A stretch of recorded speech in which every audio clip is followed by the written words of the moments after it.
එවන් මට මතක විදිහට ඔයාලට මම පහුගිය සතියේ හෝම්වර්ක් දුන්නා නේද ගණන් ඔක්කොම ටික හදන්න කියලා. ලාභ අපේක්ෂා නොකරන මොන ලාභ අපේක්ෂා නොකරන මේ මොකද්ද මේ ආන්තික පරිවර්තනය CVP analysis මම ගණන් ගොඩක් වලට හදන්න කියලා දුන්නානේ. මට මතක විදිහට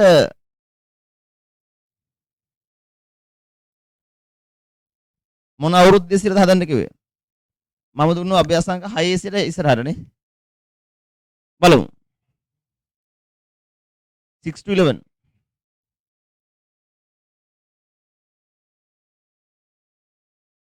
පිරිවැය පරිමාණ ලාභ විග්‍රහය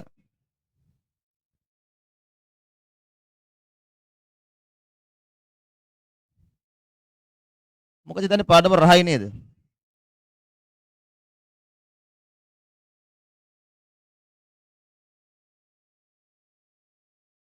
ඔය ප්‍රශ්න ටික ඔක්කොම හැදුවා නම් මේ වෙනකොට ඉතින් යමක්කමත් තේරෙන ළමයි තමයි ඉන්න ඕනේ. බලමු. 6 සිට 11 දක්වා මම ඔක්කොම හදන්නනේ. ඔයාලා හැදුවද නැද්ද? භාගයටද හැදුවේ? හරිද වැරදිද ඒව එච්චර හොයන්න නැතුව මම මගේ පාඩුවේ හදා යන්නම්. හැබැයි මට ඔයාලා කියනවාද හැදුවට පස්සේ හරිද වැරදිද කියලා?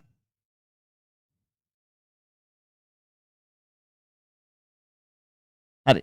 මට හැදුවට පස්සේ කියන්න හරිද වැරදිද කියලා මගේ පෞද්ගලික ආසාව සඳහා. ඔයා හරියට හැදුවා කියලා කිව්වොත් මට පෞද්ගලිකව සතුටු වෙයි. ඔයා පෞද්ගලිකව හැදුවා වැරදි කියලා කිව්වොත් මට ටිකක් දුකයි. ඔයා හැදුවේ නැහැ කියලා කිව්වොත් මට තරහයි. බලන්න. ඉස්ලාම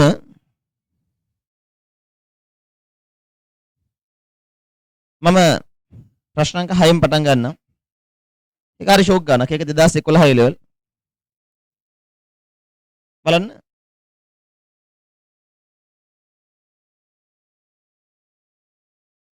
අපේක්ෂිත විකුණුම් ධාරිතාවය ඒකක 12000ක් වන විට එක්තරා භාණ්ඩයකට අදාළ තොරතුරු පහසු දැක්වේ. මේ කියන භාණ්ඩේ මේක ටිකක් මේ A level අතීතේ මම දැකපු හොඳ ප්‍රශ්නයක්. ඔබ දන්නවනේ 2011 කියන්නේ උසස් පෙළ අතීතය ආපු අමාරුම පේපර් එක. එදා මෙදා තුර ඇවිල්ලා දෙන අමාරුම පේපර් එක 2011. ඒ වගේ පේපර් එකක හැම ගානකම යම්කිසි සොඳුරු ලක්ෂණ තියෙනවා. සමහර අයට ඒක රුදුරු ලෙස පෙනෙන්න පුළුවන්. හැබැයි ඉතින් තේරුම් ගත්ත කට්ටිය ඒක සොඳුරු ලෙස දකිනවා. අපේක්ෂිත විකුණුම් ධාරිතාවයේ එකක 12000ක් වන විට භාණ්ඩයකට අදාළ තොරතුරු පහස දැක්වේ. ලාභය ලක්ෂ 4යි. දැන් අපේක්ෂිත විකුණුම් ධාරිතාවය ඒකක 12000ක් කියලා කියනවනේ. මේ ව්‍යාපාරයේ ලාභය යල්ලා බලාපොරොත්තු වෙනවා ලක්ෂ 4ක්. ස්ථාවර පිරිවැය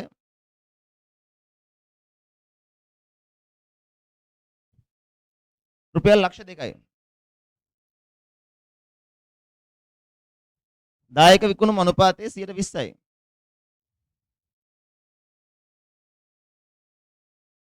මෙතන ගානනේ. පළවෙනි ප්‍රශ්نين අහන්නේ අපේක්ෂිත ධාරිතාවයේ එකක 12000 දී මුළු දායකය විහිළුවන්නේ.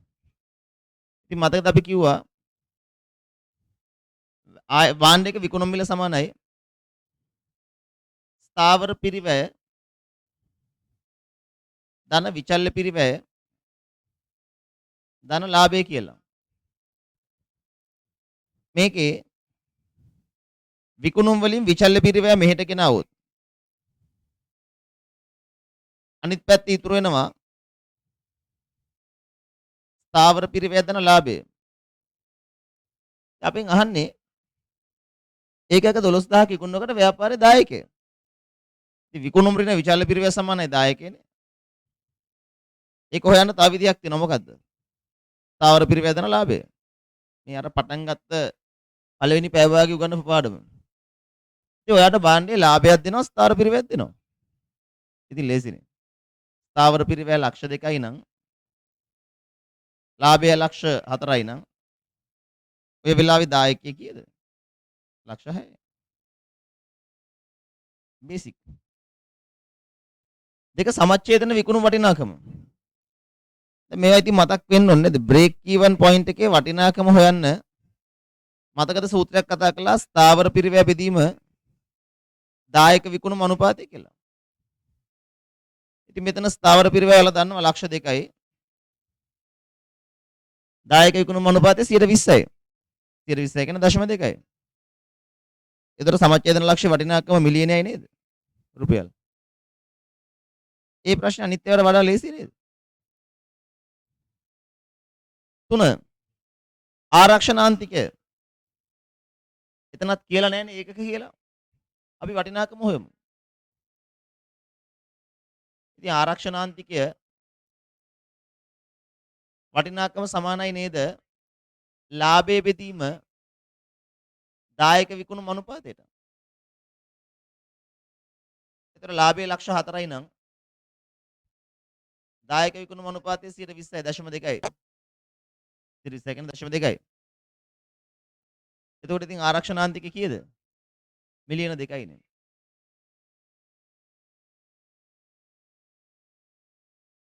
මොකද හිතන්නේ? ලේසි නේද හොඳටම? හරිද ඒවා?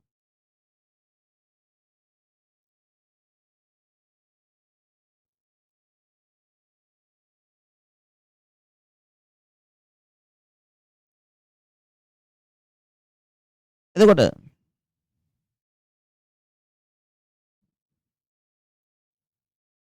මේක මේ දායක විකුණුම අනුපාතය ඒකක වලින් හොයන්න කියලා නෑනේ. බැරි නෑ හොයන්න. කොහොමවත් අපි මේකේ දැන් ඉස්සරහට යන්න ඕනේ. මේ බලන්නකෝ දැන් හුඟක් ළමයින්ට මෙතන තියෙන ප්‍රශ්නේ ඒකක විකුණු මිල හොයන එකනේ. එම නේද? හුඟක් ළමයින්ට තියෙන ප්‍රශ්නේ එක භාණ්ඩයක විකුණු මිල හොයාගන්න තේරෙන්නේ නෑ. මට මේකට මෙහෙම ක්‍රමයක් තියෙනවා. මේක ඉස්සරහට යන්න බෑ ඒකට යන්න නැතුව. මේ ව්‍යාපාරේ විකුණන භාණ්ඩ ඒකක ගන්න අපි දන්නවා 12000යිනේ. ඔතෙන්දී මුළු දායකය කීයද? ඒකක 12000ක් විකුණනකොට මුළු දායකය කීයද? මුළු දායකය අපි දන්නවා කීයද? ස්ථාවර පිරිවැය දෙන ලාභය. ලක්ෂ 6යි.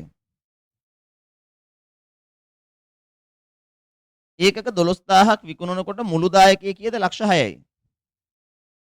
එහෙනම් ඒකකයක දායකය කීයද? මුළු දායකයේ ලක්ෂ 6යි භාණ්ඩ එකක 12000ක් විකුණනකොට එහෙනම් එකක දායකයේ රුපියල් 50යි නේද?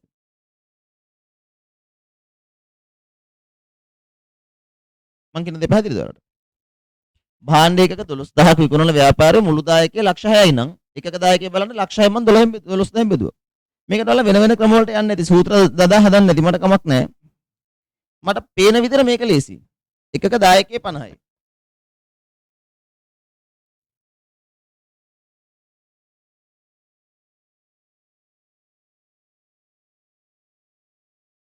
පැහැදිලිද? එතකොට ළමයිනේ දැන් එකක විකුණු මිල කොහොමද හොයන්නේ? මේ භාණ්ඩේ දායක විකුණුම් අනුපාතය කොහොමද හොයන්නේ? අපිට මෙහෙම කරත හැකිනේ දායක විකුණුම් අනුපාතය සමානයි ඒකකයක දායකයේ බෙදීම ඒකකයක විකුණුම් මිල වැඩි කිරීම 100. කොහොම ගන්න පුළුවන්?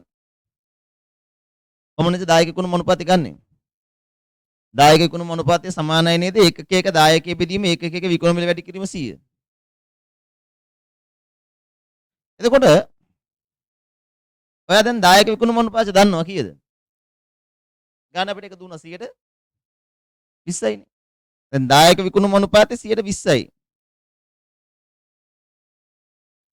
නේද? දායක විකුණුම් අනුපාතය 20යි.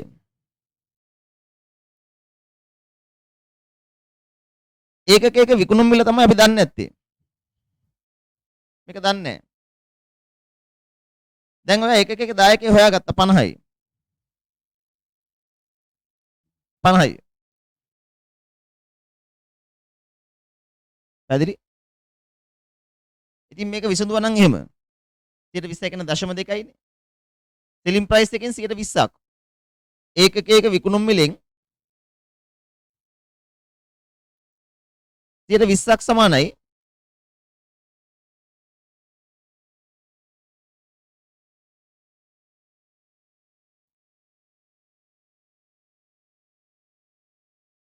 රුපියල් 50නේ. ඒකකයක විකුණුම් මිලෙන් 120ක් සමාන රුපියල් 50යි. එහෙනම් විකුණුම් මිල කීයද? 250යිනේ. ඒකක විකුණුම් මිල 250යි. ඉතින් 250න් 120ක් සමාන රුපියල් 50 එනවනේ. කිව්වද පැහැදිලිනේ?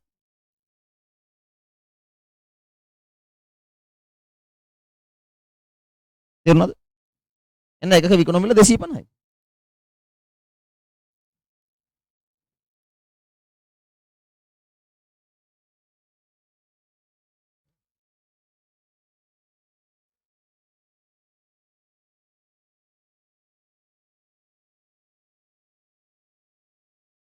පැහැදිලිද ගත විදිය?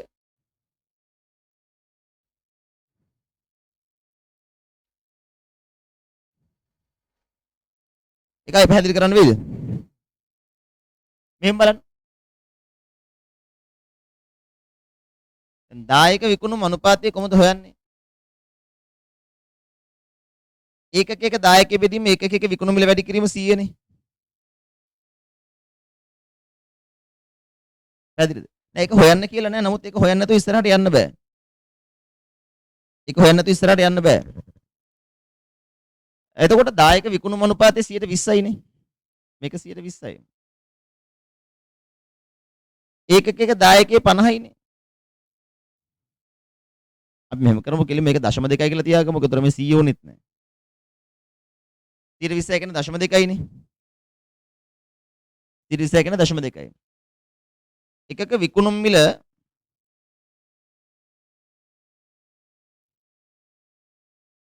එකක විකුණුම් මිල යටට දාලා උඩට දායකයේ දාලා ඒක 100න් වැඩි කළා කියන්නේ දැන් මේක 100න් වැඩි කරන්නේ නැතුනේ මම මේ 0.2යි කියලා කියන්නේ. 50 බෙදීම විකුණුම් මිල කියන්නේ 0.2යි කියන්නේ 120යි. පැහැදිලිද? එතකොට ඉතින් මේක විසඳුවා නම් 0.2යි සෙලින් ප්‍රයිස් සමානයි 50යි. ඒතර සෙලින් ප්‍රයිස් කියලා කියන්නේ 50 බෙදීම 0.2නේ. කීයද? 250යි.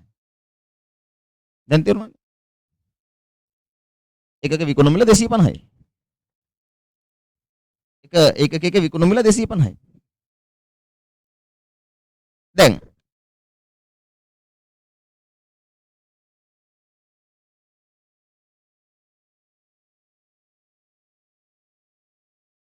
පැහැදිලිද? එතකොට ඉතින් මම හිතනවා අපි කාටවත් මේක බැලුවාම තේරෙන්නේ නැද්ද?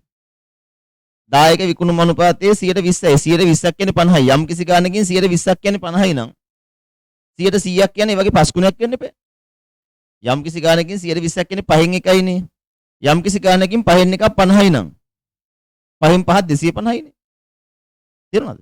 දැන් මේ භාණ්ඩේ විකුණුම් මිල කීයද? 250යි. ඕක නැතුව ඊළඟ කොටසට යන්න බෑ. ඕක නැතුව ඊළඟ කොටසට යන්න බෑ.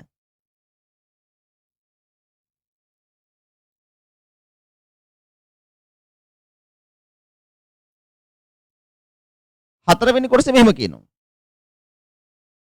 හතරවෙනි කොටසේ මෙහෙම කියනවා. ඒකකයකට රුපියල් 10 ගානේ විකුණුම් කොමිසක් ගෙවයි නම් සහ එහි ප්‍රතිඵලයක් ලෙස විකුණුම් ධාරිතාවය ඒකක 15000 දක්වා වැඩි වන්නේ නම් ලාභයට ඇතිවන ශුද්ධ බලපෑම. දැන් මේ බලන්න. මේ ව්‍යාපාරයේ මේ භාණ්ඩයට අදාළව අපි දැන් හොයාගත්තානේ ඒකක විකුණුම් මිල 250යි. විචල්්‍ය පිරිවැය 200යි. එතකොට දායකය 50යි. අහිත් දන්නේ විචල පිරවය කොහොමද ගත්තේ කියලා. විකුණුම් මිල 250යි නම් දායකයේ 50යි නම් ඒ අතර වෙනස විචල පිරවයනේ. විකුණුම් මිල 250යි නම් දායකයේ 50යි නම් විකුණුම් මිල 250යි දායකයේ 50යි. එහෙනම් ඒ අතර වෙනස විචල පිරවය 200යි. අපිට කියන්නේ මේ හැම බාණ්ඩ එකටම රුපියල් 10 ගන්න විකුණුම් කොමිසක් ගෙවනවා. විකුණුම් කොමිස් මත විචල්්‍ය පිරවය වැඩි වෙනවා. දැනට විකුණුම් මිල 250යි. විකුණුම් කොමිස ගෙවුවට පස්සේ විචල්්‍ය පිරවය 210යි. ඊට පස්සේ එකක දායකය 40ක් වෙනවනේ. එතකොට එකක දායකය 40ක් වෙනවා. දැන් අපින් අහනවා ලාභයට ඇති වෙන සමස්ත බලපෑම. අපි දැනට ලාභය දන්නවනේ. අපිට කිව්වා දැනට ලාභය ලක්ෂ 4යි. නව ලාභය හොයන්න යන්නේ. විකුණුම් කොමිස් හඳුන්වා දීමෙන් පසු ලාභය සෙවීම. විකුණුම් කොමිස් හඳුන්වා දීමට පසු ලාභය. දැන් මෙතෙන්දි මතක තියාගන්න අර ලාභය හොයද්දී ආරක්ෂණාන්තිකේ වැඩි කිරීම එකක දායකයෙක් කියන සූත්‍රයට යන්න එපා. පැටලෙනවා ගියොත් එහෙම. මෙතෙන්දි මෙහෙම කරන්න. මුළු දායකය එකක දායකයේ 40යි ගාණ කරනවා දැන් විකුණුම් ධාරිතාවය එකක 15000යි. දැන් නව දායකය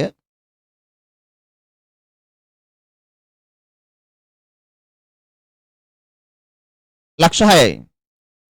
දායකයන් ස්ථාවර පිරිවැය අඩු කරන්න. ලක්ෂ 2යි. ඒත් ලාභය ලක්ෂ 4යි නේද? විකුණුම් කොමිස් හඳුන්ලා දුන්නාට පස්සෙත් ලාභය ලක්ෂ 4යි. ඉස්සෙල්ලත් ලක්ෂ 4යි දැනුත් ලක්ෂ 4යි. අපින් අහන්නේ එකකට රුපියල් 10 ගානේ විකුණුම් කොමිස් ගෙවන්නේ නම් සහ එහි ප්‍රතිඵලයක් ලෙස විකුණුම් ධාරිතාවයේ එකක 15000ක් දක්වා වැඩි වේ නම් ලාභයට ඇති වෙන ශුද්ධ බලපෑම. උත්තරේ බලපෑමක් නොවේ. උත්තරේ ලාභයට බලපෑමක් නොවේ.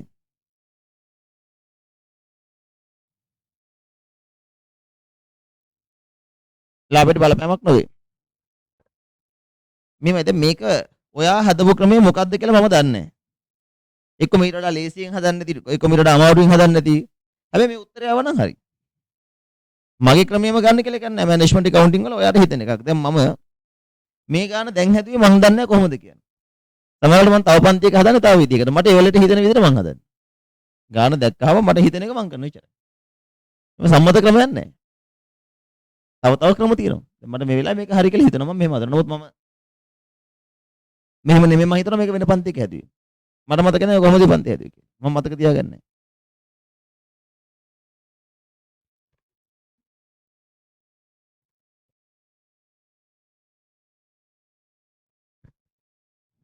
රයිට්.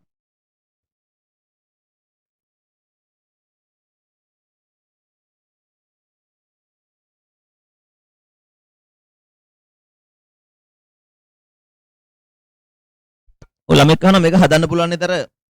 ලාභයක් ලැබීම සඳහා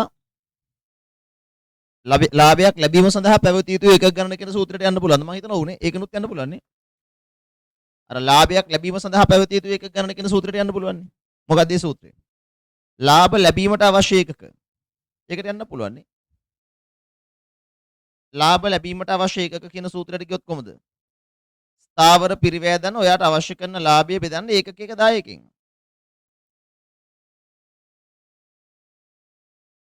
මේ සූත්‍රයට ගිහිල්ලා අපිට කියන්නේ ඒකක 15000යි කියලානේ. ඒකක 15000යි. එකක දායකය ඔයා දන්නවා 40යි. ස්ථාවර පිරිවැය ලක්ෂ 2යි. ධන ලාභය කීයක් වෙන්න ඕනද? ඉතින් මේ සමීකරණේ විසඳුවා නම් ඒත් වෙනවනේ. ඔබ හරි මේක විසඳුවා නම් ඒත් වෙනවා. මේක විසඳුවා නම් මේක මෙහෙම වැඩි කළාම හරස් ගුණිත දාන්න එපා. 15000 වැඩි කිරීම 40. ලක්ෂ 6යි. ලක්ෂ 6 සමානයි ලක්ෂ 2 ධන කීයද? ලක්ෂ 4යි.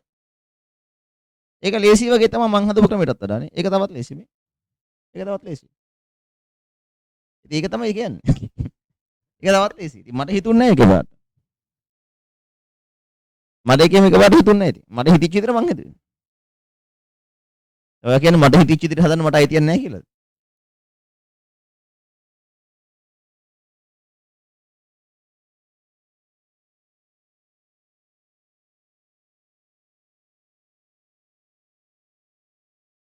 පැහැදිලි? මෙහෙම හදන්න. දැන් මේකේ අන්තිම කොටස නම් මරුව ඈ. අපිට හිතිච්ච විදිහට අපි හදුවා කියලා කට්ටිය කියනවා. මං අහනවා ඒ කට්ටියගෙන් හරිද? හිතිච්ච එක කරන්න බෑ හරිද? හරියන්න ඕනේ. හරිනම් හරි. හරිනම් no problem no issues. අපිට හිතිච්ච එක අපි කළා කියලා මොකක් හරි වැරදි උත්තරයක් තියන්න බෑ. හරිනම් හරි. දැන් මේක අන්තිම කෑල්ල මරුව. බලන්න අන්තිමට මරු කෑල්ලක් තියෙනවා. බලන්න මරු කෑල්ල. විකුණුම් කොමිස් නැතිව සහ ඇතිව සමච්ඡේදන ලක්ෂ්‍ය පෙන්눔 කරමින් සමච්ඡේදන ලක්ෂ්‍ය ප්‍රස්ථාරය මුළු ආදායම් වක්‍රය හා මුළු වියදම් වක්‍රය භාවිත කරන්න පරිමාණ අනවශ්‍යයි.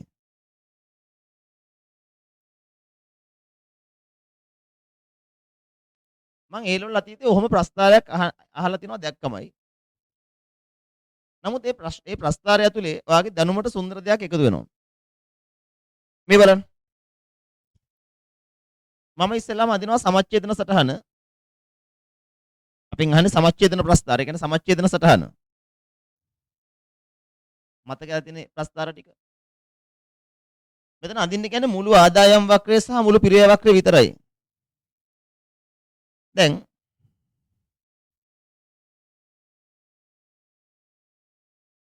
මෙන්න ඒකක ගණන මේ පැත්තට මම දානවා ආදායම් හා පිරිවැය. ඔයාලා දන්නවනේ පිරිවැය වක්‍රය පටන් ගන්න බිඳුවෙන් නෙවෙයි ඊට උඩින්. මොකද මුළු පිරිවැය ඇතුලේ ස්ථාර පිරිවැයක් තියෙන නිසා. එතකොට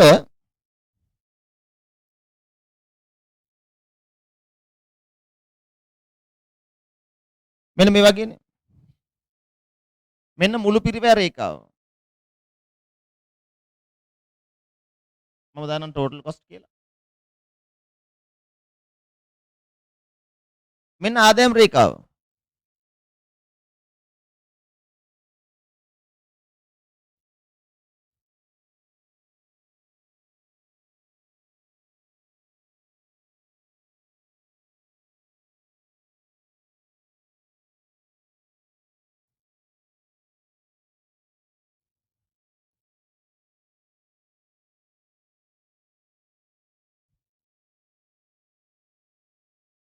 මෙන්න ආදායම් රේඛාව. රෙවෙනියු.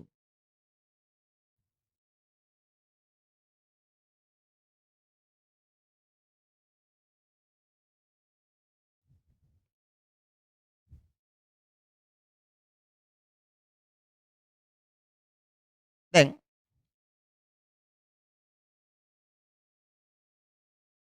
අපි මේ යන්නේ පරණ තත්ත්වය. මේ යන්නේ පරණ තත්ත්වය.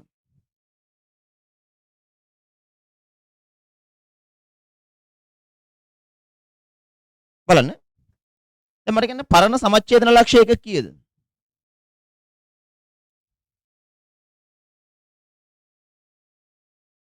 පරණ සමච්ඡේදන ලක්ෂ්‍ය එක කීයද? පරණ සමච්ඡේදන ලක්ෂ්‍ය ගානේ පටන් ගන්නකොට අපි හිතුවා සමච්ඡේදන ලක්ෂණ එක කීයද? මම මකලා තියෙන දැන්. අපි ඒකක වලින් හෙවි නැද්ද? අපි සමච්ඡේදන ලක්ෂ්‍ය ඒකක වලින්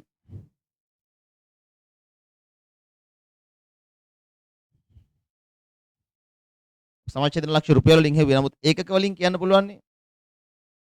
සමච්ඡේදන ලක්ෂ්‍ය වටිනාකම අපි හෙව්වේ නේද? අපිට වටිනාකම කීයද ආවේ සමච්ඡේදන ලක්ෂ්‍ය? ස්ථාවර පිරිය බෙදීම දායකයේ අපි දන්නවනේ ස්ථාවර පිරිය බෙදීම ඒකක දායකයේ දැන් අපි දන්නවා 50යි කියලා නේ.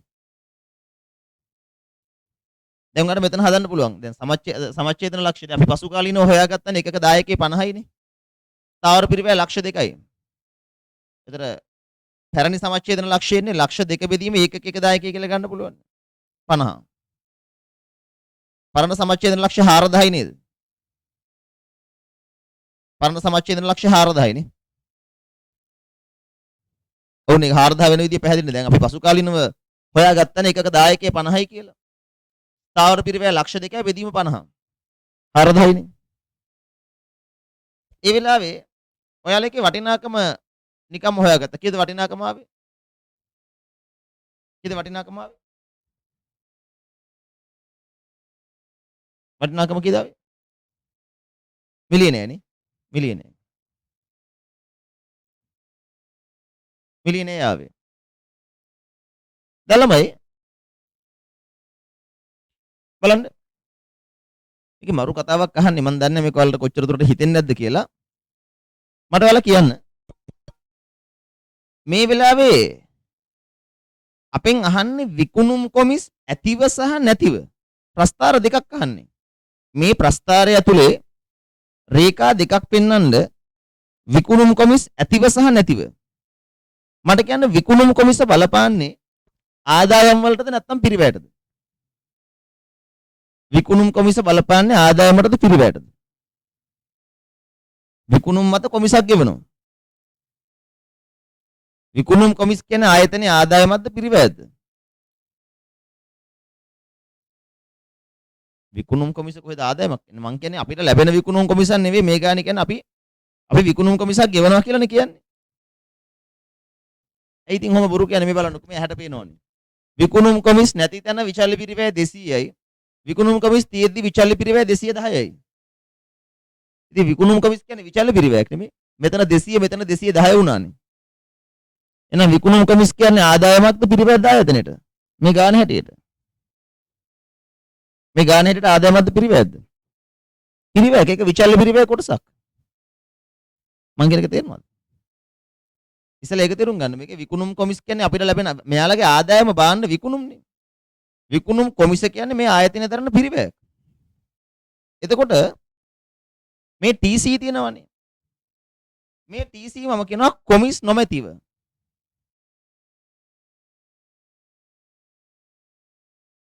කොමිස් නොමැතිව. මෙන්න ආයතනයේ කොමිස් නොමැතිව පිරිවැය. ළමයිනි මට කියන්න විකුණුම් කොමිසක් හඳුන්වලා දුන්නාම ඒක එහෙනම් දැන් මම කිව්වා බලපාන්නේ TC රේඛාවටනේ. TC රේඛාවටනේ. විකුණුම් කොමිස එක්ක TC රේඛාව අඳින්න කිව්වොත් අර දැන් ඉල්ලුම සැපීම මතක් වෙනවා. විකුණුම් කොමිස් එක්ක TC රේඛාව අඳින්න කියලා කිව්වොත් මේ රේඛාව වමට ගමන් කරයිද නැත්නම් දකුණට ගමන් කරයිද? Is it a leftward shift or rightward shift? What will happen to the TC curve? Leftward shift or rightward shift එකක්ද තියෙන්නේ? කොයි පැත්තද තියෙන shift එක? Left or right? වමට. leftward shift එකක් තියෙන්නේ නේ. වමට යන්නේ. ඒ වැඩි වෙනවනේ. වැඩි වෙනවා නම් වමට විතන් වෙනවා. මේ පටන් ගන්න තැන වෙනස් වෙනවද? නැත්නම් පටන් ගන්න තැන හිමමයිද?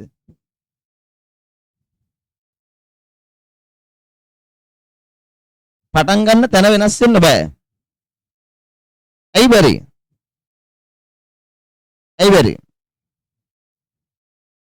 පටන් ගන්න තැන මොන පිරිවැයද? රයිට්. පටන් ගන්න තැන මොකද්ද?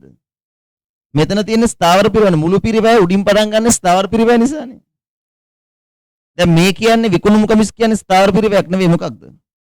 විචල්්‍ය පිරිවැයක්. විචල්්‍ය පිරිවැය අඩු වුණොත් එහෙම. විචල්්‍ය පිරිවැය වැඩි වෙලා පටන් ගන්න තැන වෙනස් වෙන්න බෑනේ. මේ බලන්න දැන් මොකද වෙන්නේ? මෙතනින්ම පටන් අරගෙන මුළු පිරිවැය රේඛාව මෙන්න මෙහෙම යනවා. පටන් ගන්න තැන එකයි. මෙන්න මෙහෙම යනවා මේ.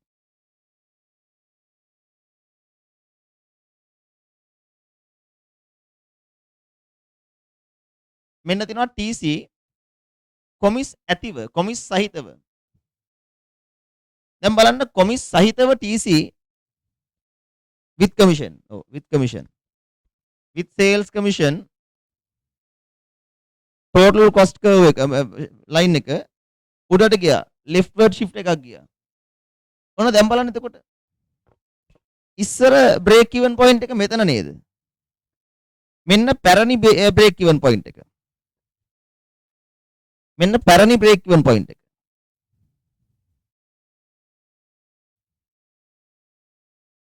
දැන් නව බ්‍රේක් ඉවන් පොයින්ට් එක ඊට වඩා එහාට යනව නේද?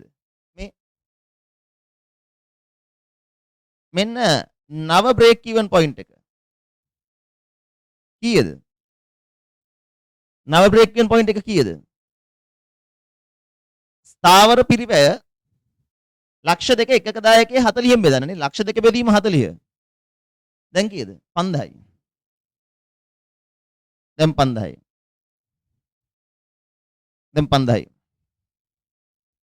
වටිනාකම කීයද? 250 වැඩි කිරීම 5000.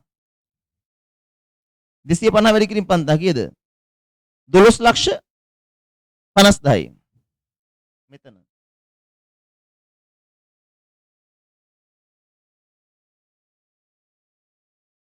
දොළොස් ලක්ෂ 50000යි. ඔන්න ඕකයි අහන්නේ. විකුණුම් කොමිස් නැතිව සහ විකුණුම් කොමිස් ඇතිව සමච්ඡේදනයේ පෙන්වමින් සමච්ඡේදන සටහන අඳින්න. මෙන්න විකුණුම් කොමිස් නැතිව සමච්ඡේදන ලක්ෂය. මෙන්න විකුණුම් කොමිස් ඇතිව සමච්ඡේදන ලක්ෂය. මොකද එකෙන් තේරෙන්නේ? විකුණුම් කොමිස් හඳුන්වලා දුන්නාම විචල්්‍ය පිරිවැය වැඩි වෙලා, එකක පිරිවැය වැඩි වෙලා, එකක දායකයේ අඩු වෙලා සමච්ඡේදන ලක්ෂය එහාට යනවා. මෙතන සමච්ඡේදන ලක්ෂය මෙතෙන්ට යනවා.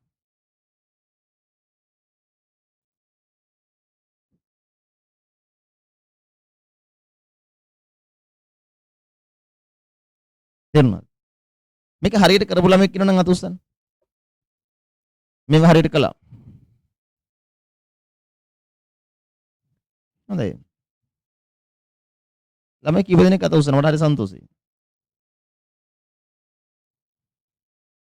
4-5 දෙනෙක් අත උස්සනවා. very good.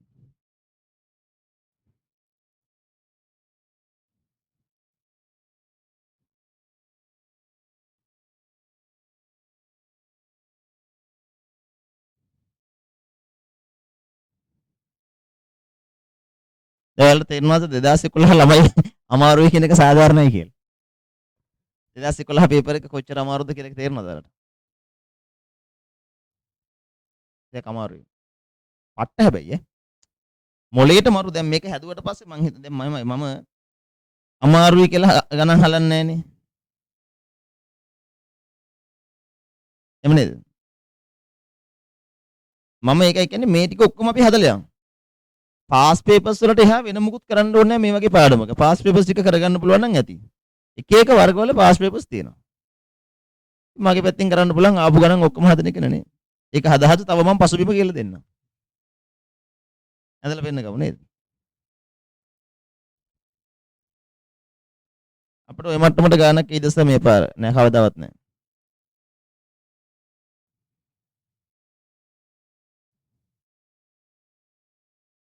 ඔයාලට මං හිතන්නේ කවදාවත් මෙච්චර අමාරු වෙයි කියලා.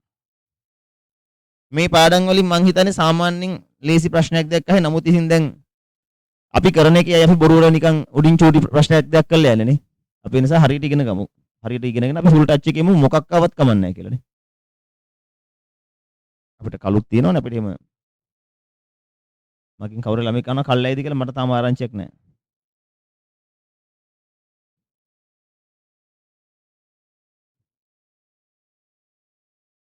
අපිට ඔච්චර අමාරුනොත් පේපර් එක හදපු එක්කනට පොල් ගහනවලු.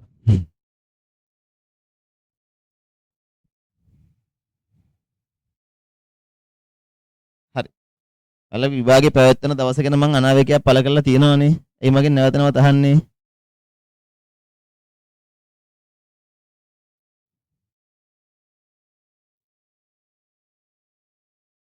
කොවිඩ් හැදුනද ළමයි අනිවාර්යෙන් දන්නේ නැහැ නේද? දන්නවා ඔයාලට තියෙන දවසට ප්‍රශ්න තියෙනවා නේද? යම් යම් හේතු මත පොඩ්ඩක්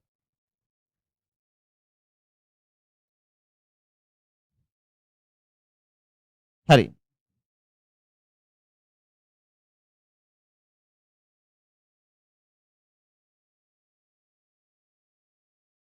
ඔය ළමයි කහන පාස් පේපර්ස් ටික ඔක්කොම කළොත් ඒ ලෙවල් කොට දාගන්න පුළුවන්ද? මං හිතනවා ඔව්. පාස් පේපර්ස් ටික හරියට කරගන්න පුළුවන් නම් ඒ මට්ටම තමයි ඒ ලෙවල්. එතනින් එහාට 아무තු පේපර්ස් මේ කාලේ හැදෙන්නේ නැහැ. නිකන්වත් හිතන්න එපා. ඒ නිසා මේ කාලෙත් එක්ක ඔයාලට ඇති. පාස් පේපර්ස් ටික කරගන්න මට්ටම තියෙනවා නම් හරි මං කොහොමද පාස් පේපර්ස් ටික දැන් කරන්න පටන් ගන්නවා. දැන් මේවා ආයෝජනය ගිමුත් ඉවර කරන්නම්. ඊට පස්සේ මම ෆුල් පේපර්ස් ටික කරගෙන ඔක්කොම. රීසන් පේපර්ස් ටිකයි මේ කියන්නේ මෑතකදී ආපු පේපර්ස් ටිකයි උපකාරක සම්මන්ත්‍රණ ටිකයි මූල ආකෘති ප්‍රශ්න පත්‍ර ටිකයි ඔක්කොම කරනවා ඊට පස්සේ. මගේ පැත්තෙන් කරන්න තියෙන ඔක්කොම කළා තමයි නවත්තන්නේ. හරි. මේ බලන්න. ඉතින් අපි කියවනවා වගේම අපි වැඩ ටික හරියට කරනවා. එහෙමද ළමයින්ට ඉතින් අපි කතා වෙනවා. කතා වෙන වැඩ ටික අපි හරියට කරනවා. ඒ නිසා බයක් ඇති කරගන්න එපා. ඔයාලට පහසුවෙන් ඒකක් ගන්න පුළුවන් හරියට වැඩ කරන්න ඉච්චරයි. මම අවංකවම හිතනවා මම පෞද්ගලික විශ්වාසයක් තියෙනවා මේ එකවුන්ටිං විෂය ගැන ඔයාලට මේ වෙනකොට අවබෝධයක් ඇති නේද? අපි කරන්න පුළුවන් උපරිමේ වෙනුවෙන් කරලා තියෙනවා. තව කරගෙන යනවා. ඉතින් ඒ නිසා ඒ විශ්වාසය ඔයාලට තියෙන්න ඕනේ මේ වෙනකොට නේ. අපි යමක් කළා නම් ඒක ඔයාලට වෙලහට දැනෙලා තියෙන්න ඕනේ. පොරොට පීඩනයක් ඇති කරගන්න දෙයක් නැහැ. හරි? බලන්න. චුට්ට අහන්නකෝ දැන් මේ අපි මේකෙන් තව ඉගෙන ගමු. නිකන් බැරි වෙලාවත්. පේපර් එක හදන එක්කනට විහිළුවක් කරන්න හිතනවා. එයා ඔයාගෙන් මෙහෙම විහිළු කරනවා. බලන්න.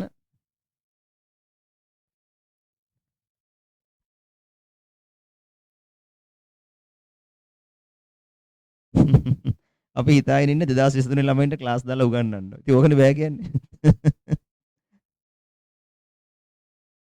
බලන්න.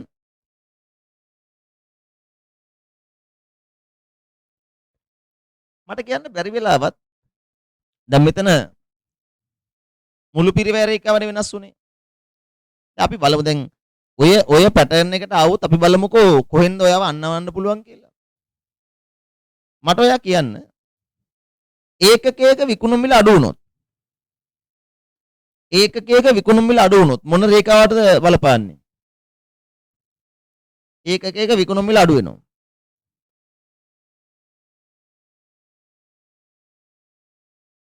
TR එකට යන්නේ. ආදායම් රේඛාවට බලපාන්නේ.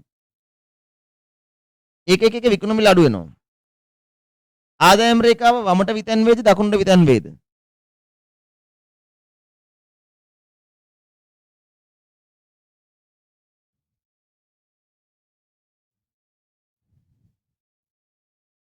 විකුණුම් මිල අඩු වෙනවා.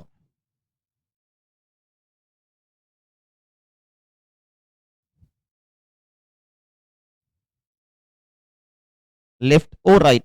LOR. සමහර අය මොංගල වෙලා සමහර අය හිතනවා මෙහෙම එක දණක අරගෙනවා. ඔයාලා කර ප්‍රොසෙස් වෙනවා වගේ. වමට යන්නේ දකුණට යන්නේ මෙහෙම යන්නේ.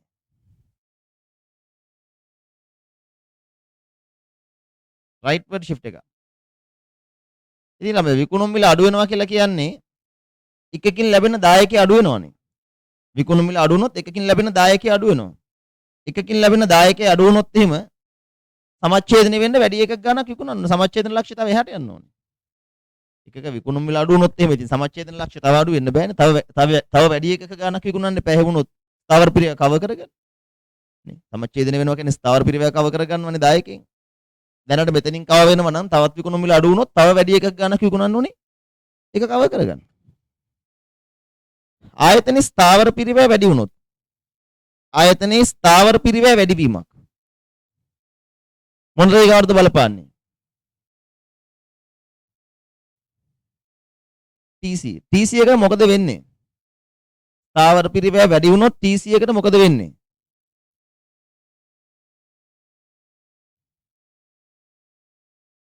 ඒක වමට විතැන් වෙනවා. ඔය හරි. හැබැයි ආනතිය වෙනස් වෙන්නේ නැහැ. වමට විතැන් වෙනවා එහෙමමනේ. ආනතිය වෙනස් වෙන්නේ නැහැ. පටන් ගන්න තැන වෙනස් වෙනවා. පටන් ගන්න තැන වෙනස් වෙලා මේ TC එකට සමාන්තරව යන්නේ. ඒ විචල්්‍ය පිරිය වෙනස් වුන්නේ නැහැ. ස්ථාවර පිරිය වැඩි වුණේ මේකට සමාන්තරව වමට විතැන් වෙනවා. ආරම්භක ලක්ෂ්‍ය වෙනස් වෙනවා. ඇයි? දැන් වැඩි ස්ථාවර පිරියක් නේ.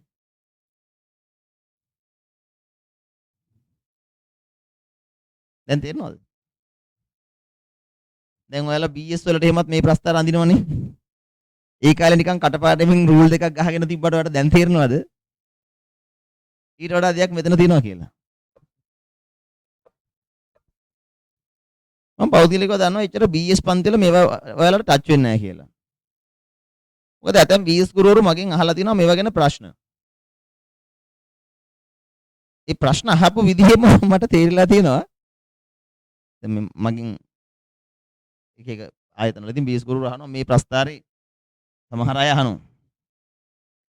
මේක මෙහෙම වුණොත් මොකද වෙන්නේ සර්? ඉතින් ඒ අහන ප්‍රශ්නෙම සමහරලාට අපිට තේරෙනවා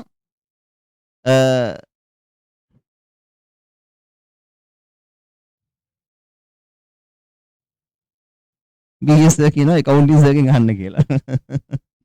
ඒක තමයි කියන්නේ. ඒ කියන්නේ බොහෝ වෙලාවට ඒක මම දන්නේ ඒක. හේතුව මම දන්නේ ඒක සමහරවිට BS ගුරුවරුන්ට එච්චර දැන් සමහර අයට මතක ඇති. සමහරට එච්චරව මතක නැහැ. සමහර එච්චරව ගැන හිතන්නේ නැහැ. මොකද ප්‍රස්තාර ටික ගහලා මෙන්න පාඩම් කරගන්න කියලා නෝ. ඒ නිසා සමහර ළමයි BS වල ඕවට බය වෙලා ඉන්නේ. ඒක මම කිව්වේ දැන් ඒ කාලේ නිකන් ඔයාලා ඉරි දෙක ගහන්නෙත් බය ඉන්නේ BS වලනේ. නමුත් දැන් accounting පන්තිරේ එනකොට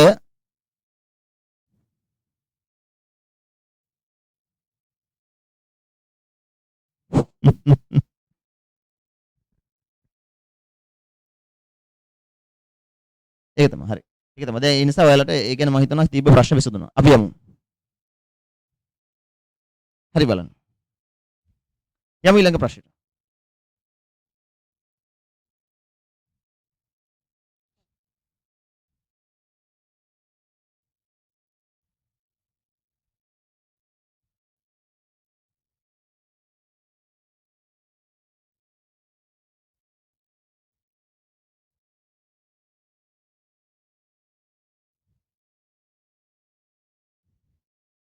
BS උගන්නන්න. මගෙන් ගොඩාක් ළමයි ඔය ඉල්ලීම තියෙනවා. ළමයි විතරක් නෙවෙයි මගෙන් ඇතැම් ආයතන පවා කියනවා BS උගන්නන්නකො සර් එහෙම කියලා. මට මේ accounting ටික කරගන්න ලවන්න නැති වෙන ළමයි කොහෙද BS කරන්නේ. බලන්න. නෑ ඔයාලා BS කියන විෂයට මං හිතන්නේ අකමැතියි. BS කියන්නේ රස විෂයක්. ඒක රහ විෂයක්. ඒකෙත් ඒ කියන්නේ ඔයාලා මට පෞද්ගලිකව හැඟෙන විදිය ඔය ළමයි BS කරන්නේ පොතක් බලන් ඔහේ පාඩම් කරන එක. එහෙම නෑ. BS වල ප්‍රායෝගික පැත්ත ඉගෙන ගන්න ඕනේ. නේ?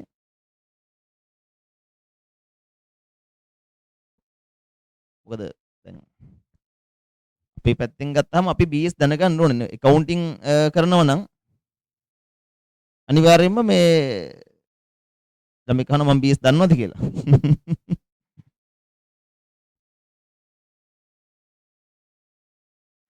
BS දන්නේ නැතුව ඉතින් ළමයි මට ලැජ්ජ කරනවනේ. අවුරුදු 4ක් කැම්පස් ගිහිල්ලා ජපුර accountancy කරලා ඇවිල්ලා chartered නිම කරලා ඔය කරපු මිනිස්සෙක්ගෙන් ඔය අහනවා BS දන්නවද කියලා. ඒ මට ලැජ්ජ කරන්නේ. BS දන්නවා. නමුත් එහෙම මේ BS කියන විෂය දන්නේ නැතුව ඒ කියන්නේ අපිට accountants ලා වෙන්න බෑනේ. BS කියන එක ඇත්තටම කියනවා නම් ඒක රහ විෂයක්. ඒ නිසා ඔයාලා ඒක ටිකක් රහ කරන් පාඩම් කරගන්න. බලන්න.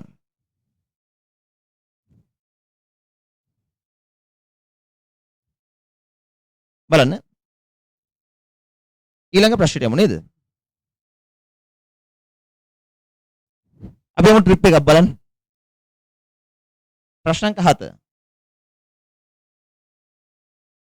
මහනුවර වාණිජ සංගමයේ විසින් යාපනයට යාමට තෙදින අධ්‍යාපන චාරිකාවක් සංවිධානය කරයි. මහනුවර වාණිජ සංගමය නුවර මැණිකල ටිකයි නිලමෙල ටිකයි යන්න හදනවා ජැෆ්නා. අපි ඉතින් අනුන් යන ට්‍රිප් දිහා බල බල ගණන් හදමුනේ ළමයි. අපිට ට්‍රිප් යන්න බෑනේ මේ දවස්වල. සංගමයේ බැංකු ගිණුමේ රුපියල් 20000ක ශේෂයක් ඇති අතර මෙම මුදල චාරිකාවට යොදා ගණනා බස් රථ සඳහා කුලිය ගෙවීමට යොදා ගන්න සමාජිකයෝ එකඟ වුණා. පහත අස්තමේන්තුද ලැබී ඇත. අපෙන් අහන්නේ සිසුන් 100 දෙනෙක්ගෙන් සමාජ්‍යේතර මට්ටමට ළඟා වීමට නම් එක් ශිෂ්‍යයෙක්ගෙන් අය කළ යුතු මුදල අතිරික්තයක් තිබෙනවා. මේ මුදල් සංචාරය තුළදී ආගමික ස්ථානවලට පරිත්‍යාග කිරීමට සංගමය බලාපොරොත්තු වෙනම් එක් ශිෂ්‍යයෙක්ගෙන් 5000ක් අය කරනු ලබයි නම් පරිත්‍යාග කළ හැකි මුදල. මේ පැටර්න් එකේ ගානක් හදනකොට අනිවාර්යයෙන්ම ඔයා කරන්න ඕන දේ තමයි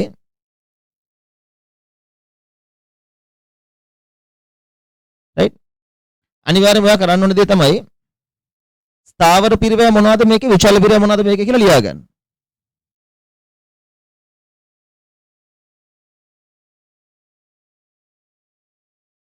බලන්න. එතකොට ස්ථාවර පිරිවැය සහ විචල්්‍ය පිරිවැය මොනවද මේ ගානේ? මතක තියාගන්න ස්ථාවර පිරිවැය කියන්නේ මුළු ගාන. විචල්්‍ය පිරිවැය එක ඒකකයකට. මුළු ස්ථාවර පිරිවැය සහ ඒකකයක විචල්්‍ය පිරිවැය. බලන්න. ඔන්න ඕක තමයි ඔය ගාන හදන්න මම දෙන්න උපදේශ ඔයාලට. කියවනකොටම බලන්න. බලලා වෙන් කරගන්න. එතකොට මහනුවර වාණිජ සංගමය විසින් යාපනයට යාමට අර හැංගිලා තියෙන වචනයක් තෙදින දවස් 3ක් තෙදින චාරිකාවක් කියන්නේ දවස් 3ක් යනවා ට්‍රිප් එක. බැංකු ගිණුම 20000ක් තියෙනවා මේ මුදල චාරිකාවට යොදා ගන්නවා. පහත ඇස්තමේන්තු බස් රථ සඳහා කුලිය. එක රථයකට 45000 ගානේ බස් රථයකට සිසුව 50යි.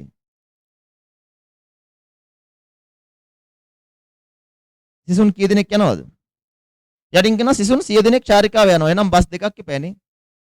හැබැයි මෙහෙම හිතන්න එපා ඉතින්. එක බස් එකකට 45000යි බස් දෙකකට 45000 දෙකයි එහෙනම් විචල්්‍යනේ.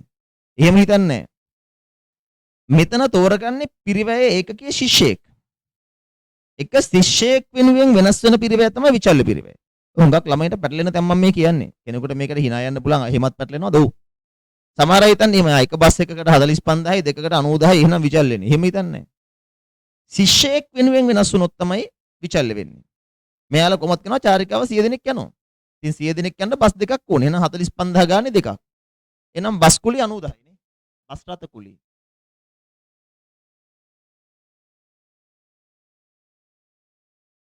අනුදාහයි. ඊට පස්සේ සංචාරක නිවාස සඳහා දින 3කට කුලිය. සංචාරක නිවාස සඳහා දින 3කට කුලිය කෙලින්ම දෙන්නේ. සංචාරක නිවාසයකට ශිෂ්‍ය 25යි. එහෙනම් අපිට නිවාස 4ක් ඕනනේ. සංචාරක නිවාසයකට කුලිය 20000යි. 20000යි කෙලින්ම දවස් 3කට 20000යි. 20000 ගානේ නිවාස 4ක් ඕනනේ. ඒක ස්ථාවරයි. නිවාස කුලිය 20000ව 4ක් 80000යි. සංචාරක නිවාස කුලිය 80000යි. ආහාර අන්න දැක්කද? ආහාර විචල්්‍ය සිසුවෙකුටනේ. ආහාර සඳහා වියදම සිසුවෙකුට දිනකට 600යි. ආහාර. හුඟක් අය උතන වරද්ද ගත්තා. සමහර අය ගත්ත 600යි. උතන පැහැදිලිව කියනවා දිනකට කියලා. ඔයා ශිෂ්‍යයව ඉතුරු දවස් දෙක බඩගින්න තියන්න දෙන්නේ. දවස් 3කට ගන්න. එක දවසකට කන්න දීලා හරියන්නේ නැහැ නේ. දවස් 3ක් ට්‍රිප් එකක් ගියොත්. දවසකට 600 ගානේ දවස් 3කට 1800යි. වතුර බෝතල් සිසුවෙකුට දිනකට 200යි. දවසකට 200 ගානේ දවස් 3කට රුපියල් 600ක වතුර බොනවා. අපි නම් ට්‍රිප් යනකොට වතුර බෝතල් දෙන්නේ නැහැ. ටැප් එකක් ගාව නවත්තනවා. අපි ඉස්කෝල වලින් කොහොමද ඔහම ට්‍රිප් ගියේ ළමයි. කණ්ඩවත් දුන්නද මන්ද?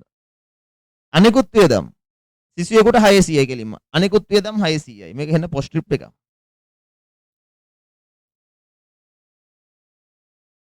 මේ අනුව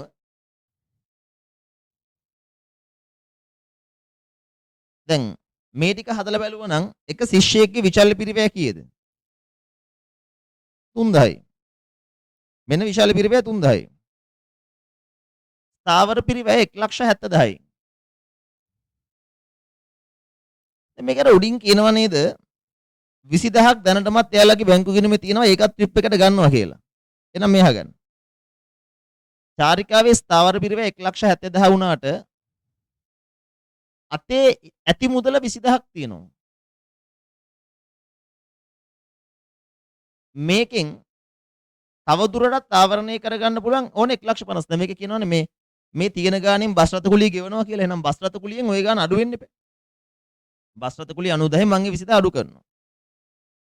මේ ගාණ නේද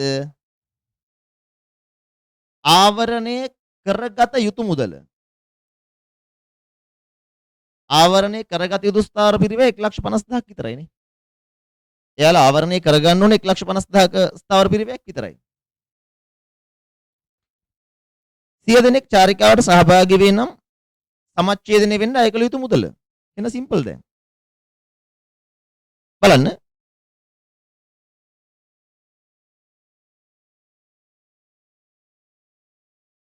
අගන්න. ඔය කෙනෙක් මෙතන එකපාරට බස් ගාස්තු කුලිය කියලා 70000 ගත්තත් කමන්නේ. දැන් සමච්ඡේදනය වෙන්න ඕනේ බ්‍රේක් ඉවන් පොයින්ට් එක සමානයි ස්ථාවර පිරය බෙදීම එකක දායකය.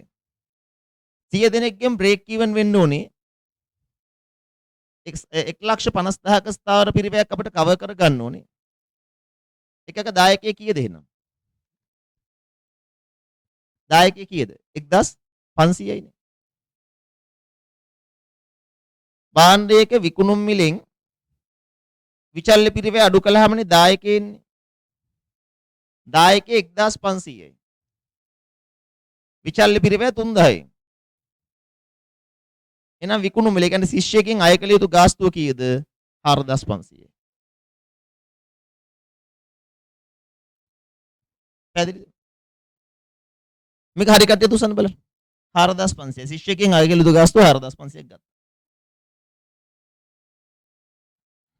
හොඳයි. අපරාධ කියන්න ඕනේ නැහැ. මෙන්න මෙතන තමයි නාගත්තේ. මේවා අපි තුනෙන් වැඩි කරේ නැහැ. කෙලින්ම ඇරලා දැම්මා. එහෙම කියන තුසන්න බලන්න.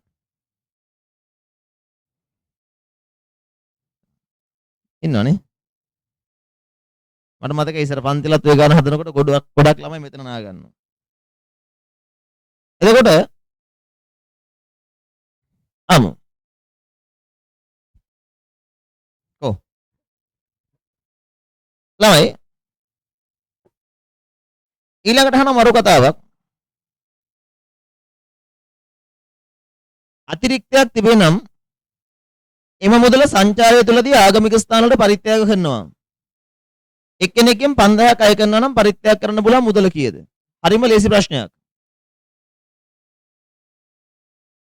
ඒ දන්නවද? දැන් 4500ක් අය කළොත් සමච්ඡේදනයිනේ. මම දන්නේ මෙච්චර ලේසි ගණනක් දෙන්නේ ඇයි කියලා. 4500ක් අය කළොත් ලාභ නැහැ. නමුත් අය කරනවා 5000ක්. ඒ කියන්නේ එක්කෙනෙක්ගෙන් 500ක් වැඩිපුර අය කරනවනේ. එක්කෙනෙක්ගෙන් 500 ගානේ 100 දෙනෙක්ගෙන් අය කරනවා කීයද? 50000ක්. එහෙනම් පරිත්‍යාග කරන්න පුළුවන් මුදල කීයද? 50000යි. එන මැටි ප්‍රශ්නයක්. ඉස්කෝලේ වාණිජ්‍ය සංගමේ ට්‍රිප් එකක් ගිහලා 50000 පරිත්‍යාග කරන හිරිතක් තියෙනවද? නේ. එන ගොම් ප්‍රශ්නයක්. බැංකු account එකේ තිබ්බේ 20000 ඒකත් දාලා ට්‍රිප් එක යන්නේ. බැංකු account එකේ 20000ක් තියෙනවා ඒක දාලා ඉවරලා ඒකත් හුරගෙන ට්‍රිප් එක ගිහලා 50000ක් පරිත්‍යාග කරනවා. ගොම් 7යි නේ.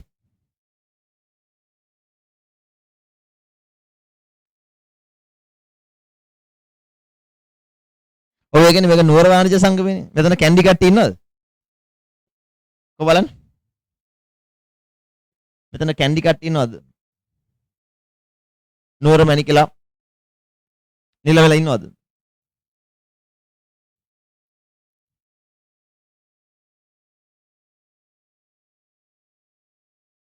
හරි.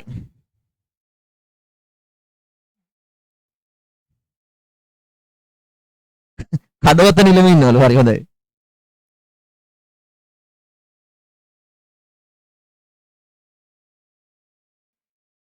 සර් කෑ ගහන්න එපා අම්මා කැන්ඩි වල. ඉතින් ඔයා මැණික කියලා කතා කරන්නේ. තාත්තා මැණික කියලාද කියන්නේ? හරි බලන්න. යමු ළඟාන්ට. දැන් මෙතන කෙනෙක් අහනවා ආයි කියන්නේ කියලා. මෙහෙමනේ. එක්කෙනෙක්ගෙන් 4500ක් ගත්තොත් සමච්ඡේදනයිනේ. 5000ක් ගන්නවා. ඒ කියන්නේ 500ක් වැඩිපුර ගන්නවා. ඒ වගේ 100 දෙනෙක්ගෙන් ගන්නවා. ඒතර 50000ක් වැඩිපුර අරන්නේ. ඊළඟ ගන්න. 8. ඒකත් ටිකක් රස ප්‍රශ්නයක්.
බලමු.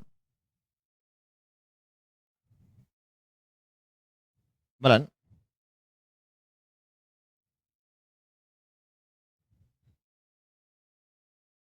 රොෂාන් විසින් ඔහුගේ සුඛෝපභෝගී මෝටර රථය යොදා ගැනීමෙන් විවාහ මංගල උත්සව සඳහා රථ වාහන කුලියට දෙන ව්‍යාපාරයක් ආරම්භ කරන්න සැලසුම් කරනවලු. මෝටර රථය සඳහා ඇස්තමේන්තුගත වියදම් වාර්ෂික රක්ෂණයේ වාර්ෂික ආදායම් බලපත්‍ර ගාස්තු මාසික පිළිසකර කිරීම සහ නඩත්තු වාර්ෂික ෂය රියදුරාගේ වැටුප මාසකට 9000ක් සහ ආදායමෙන් 10%යි. පෙට්‍රල් වියදම කිලෝමීටරයකට රුපියල් 20යි. පහත සඳහන් දෑද ඇස්තමේන්තු කරයි. වාර්ෂික පරිපාලන වියදම් මෝටර රථ කුලිය ආදායම කිලෝමීටරයකට රුපියල් 100යි. අවශ්‍ය වන්නේ 1 වාර්ෂික පිරිවැය ආවරණය කිරීමට ධාවනය කළ යුතු කිලෝමීටර ගණන. ජීවිතේට ඒලෝ ප්‍රශ්නයක් අහලා දෙනවද කිලෝමීටර ගණන හොයන්න කියලා නේ. එක වර්ෂයක් තුල ව්‍යාපාරය 2,50,000ක ලාභයක් අපේක්ෂා කරන්නේ නම් ධාවනය කළ යුතු කිලෝමීටර ගණන. අතිශය සරලයි යටින් අහන ප්‍රශ්න දෙක. මෙතනත් අර ස්ථාවර හා විචල පිරිවැය ටික ලියා ගන්න. බලමු. මෙන්න.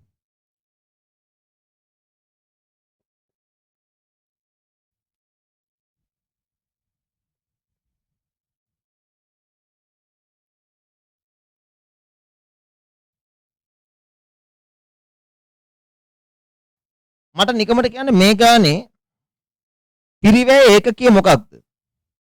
يعني විචල්්‍ය පිරිවැය ඒකක ගාන වෙනස් වෙනකොටනේ විචල්්‍ය පිරිවැය වෙනස් වෙන්නේ. විචල්්‍ය පිරිවැය වෙනස් වන්නේ මෙතන මොකද්ද පිරිවැය ඒකකය කියලා ගන්න වෙන්නේ? කිලෝමීටරයක් නේ. මේ ගානේ පිරිවැය ඒකකය 1 කිලෝමීටරයක් නේ. කිලෝමීටරයක් සඳහා අමතරව ඇතිවන පිරිවැය තමයි ආන්තික පිරිවැය කියන්නේ ඒක තමයි නේ. විචල්්‍ය පිරිවැය. බලන්න. මම මෙතන හදලා පෙන්නනවා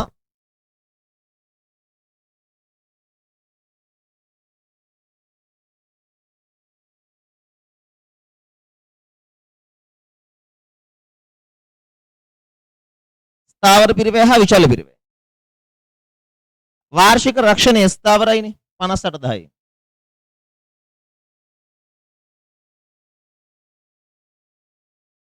වාර්ෂික ආදායම් බලපත්‍ර ගාස්තු ඒ කියන්නේ ලයිසන්ස්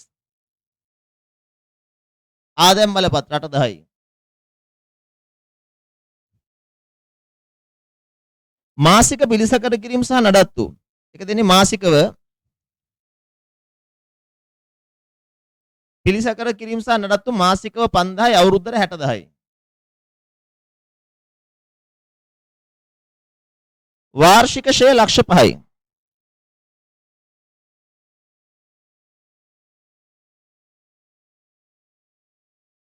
රියදුරාගේ වැටුප මාසකට 9000ක් සහ ආදායමෙන් 10%. යන්න එතන තමයි කතන්දරේ. වැටුප ඇතුලේ ස්ථාවර කැලලකුත් තියෙනවා විචල්්‍ය කැලලකුත් තියෙනවා. ඒ මාසකට 9000 ගෙවනක ස්ථාවරයි. ආදායමෙන් 10%. ඒ කියන්නේ දුවන කිලෝමීටර ගානෙන් එයාට ගාණක් හම්බ වෙනවා. වැටුපේ තියෙන ස්ථාවර කොටස ගන්න. වැටුපේ තියෙන ස්ථාවර කොටස ගත්තොත් 9 10 12ක්.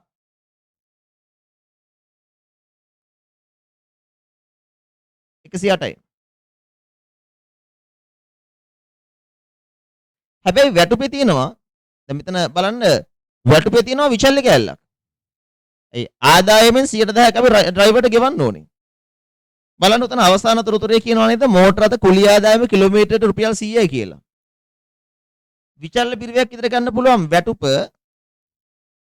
අපට කිලෝමීටරයකට රුපියල් 100ක් ලැබෙනවා. ඒකෙන් 10%ක් ඩ්‍රයිවර්ට ගෙවන්න ඕනේ. ඒක විචල්්‍යයිනේ. එහෙනම් හැම කිලෝමීටරයකටම අපි ඩ්‍රයිවර්ට රුපියල් 10ක් ගෙවන්න ඕනේ. කිලෝමීටරයකට අපිට රුපියල් 100ක් ලැබෙනවා. ඒකෙන් 10%ක් ඩ්‍රයිවර්ට. ඒ කියන්නේ රුපියල් 10ක්. මීට අමතරව පෙට්‍රල් හැම කිලෝමීටරයකටම පෙට්‍රල් රුපියල් 20යි.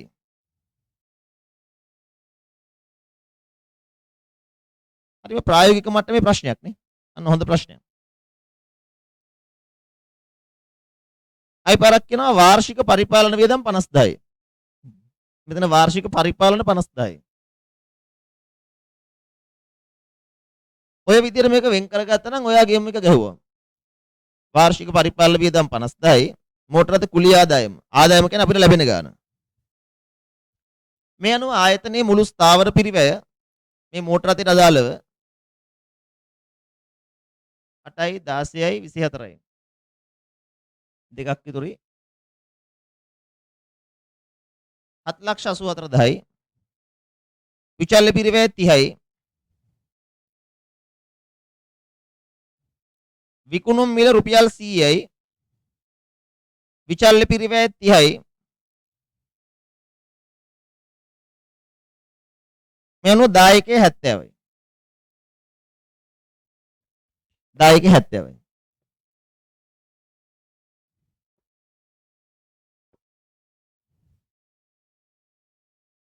ස්ථාවර පිරිවැය 7,68,800 නෙමෙයි මේක හරි මං හිතන්නේ. ඔයාලා මොකක් හරියක් වැඩි කළා වැරදිද? මේක හරියනේ 7,84,000 හරිද? හරිනේ? තොරතුරු ටික ගත්ත විදිය පැහැදිලි නේද? මේ තොරතුරු ටික ගත්ත විදිය තේරුණා නේද? දැන් අපෙන් අහන්නේ එක බ්‍රේක් ඉවන් පොයින්ට් එකනේ. ස්ථාවර පිරිවැය බෙදීම එකක දායකය 7,84,000 බෙදන්න 70න්.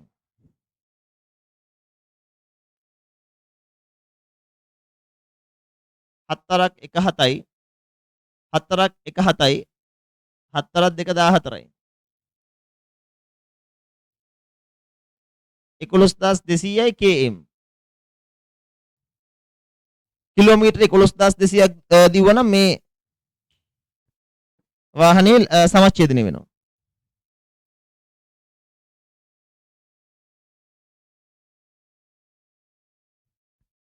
හරිද? මේක අදපු කට්ටියද උස්සන්න බලන්න හරියට. හරි. හොඳයි. දෙකෙන් අහන්නේ මොකද්ද? එයා උත්සාහ කරන ලාභයක් ලබන්න. ඇත්තටම මේ ගානේ හැටියට ඔයාට මේ පාඩමෙන් පෙන්නනවා මේක වැදගත් කියන එකනේ. මේ වගේ වැදගත් తీරන මේ පාඩමේ ගන්න පුළුවන් කියන එක මේ පෙන්වන්නේ. වර්ෂයක් තුල ව්‍යාපාරය 2,50,000ක ලාභ ලබන්න නම් කිලෝමීටර කීයක් යන්න ඕනද? දැන් එතන ලාභ ලැබීම සඳහා. ලාභ ලැබීමට නම් ස්ථාවර පිරිවැය දන ලාභය බෙදන්න එකක දායකෙන්. ස්ථාවර පිරිවැය 7,84,000යි. ඔයාට ලාභයක් ලබන්න ඕනේ 2,50,000ක.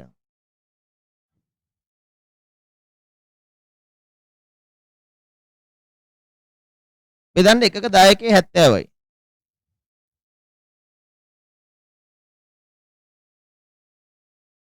කීයද?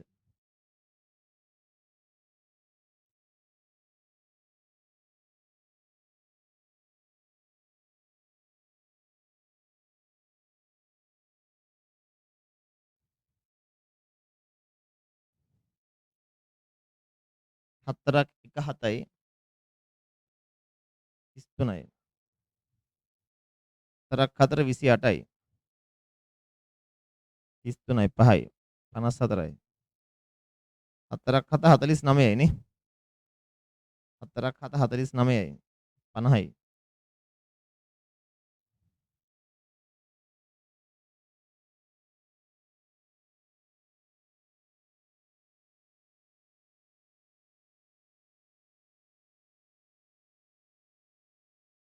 දා 4,771යි ඔහොමදයි. 14,771.42යි km.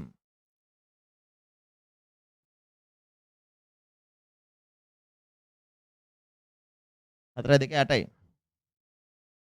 ඒ කියන්නේ 14,771යි කිලෝමීටර.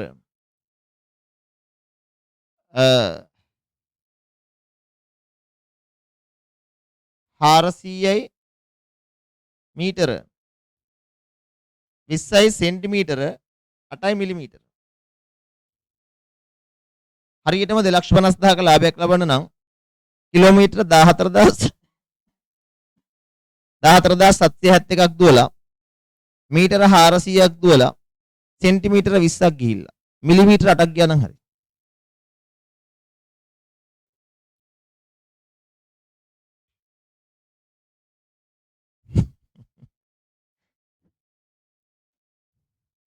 හරි.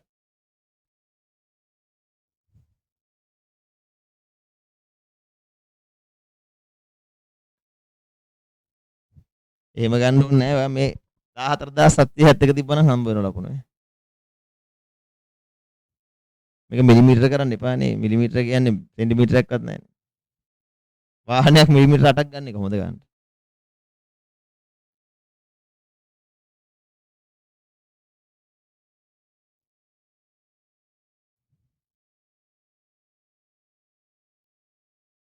ඒක තමයි මම ගොඩක් හොඳට කියලා දෙන අන්තිම මිලිමීටරයට යනකම් උගන්ලා තියෙන්නේ.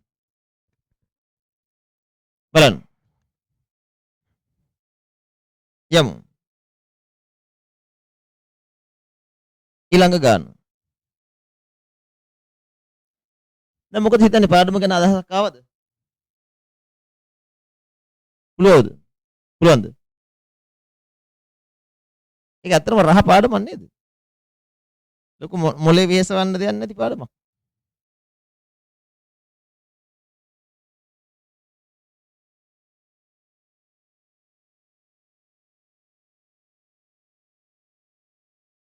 ඊළඟ ප්‍රශ්නය. 9.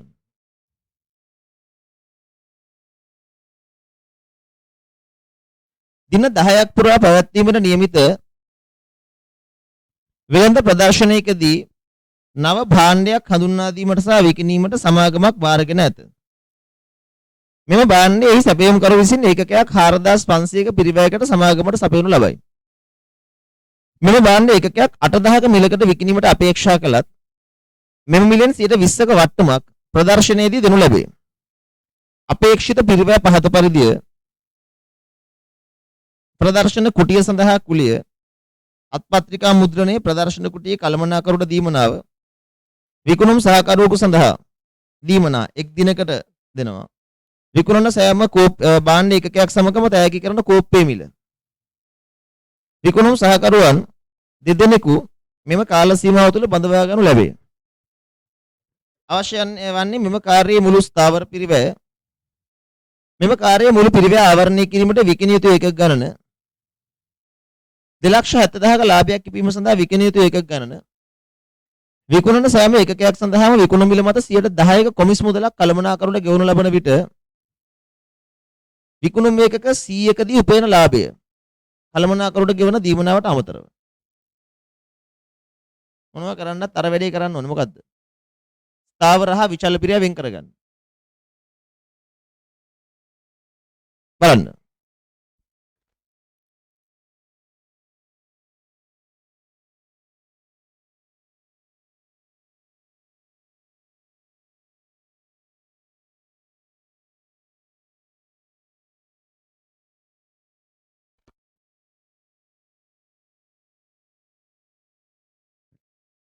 මේකේ තියෙන මුළු ස්ථාවර පිරිවැය total fixed cost ගන්න ඒත් එක variable cost per unit ගන්න.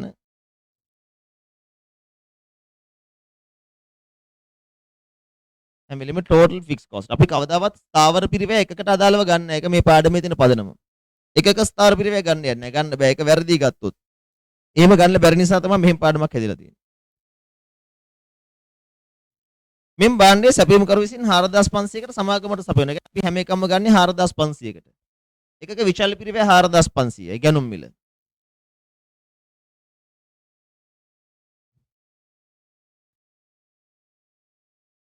අටදහකට විකිණීමට අපේක්ෂා කළත් මෙම මිලෙන් 20%ක වට්ටමක් දෙනවා. ඒක වෙළඳ වට්ටමක්නේ.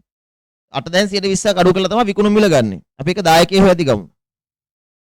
ප්‍රදර්ශන කුටිය සඳහා කුලිය 40යි ස්ථාවරනේ ස්ටෝල් එකට.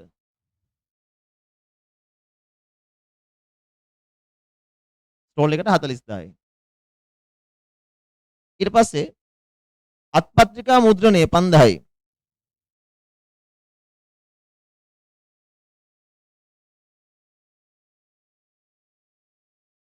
ප්‍රදර්ශන කුටියේ කළමනාකරුට දීමනා 25000යි.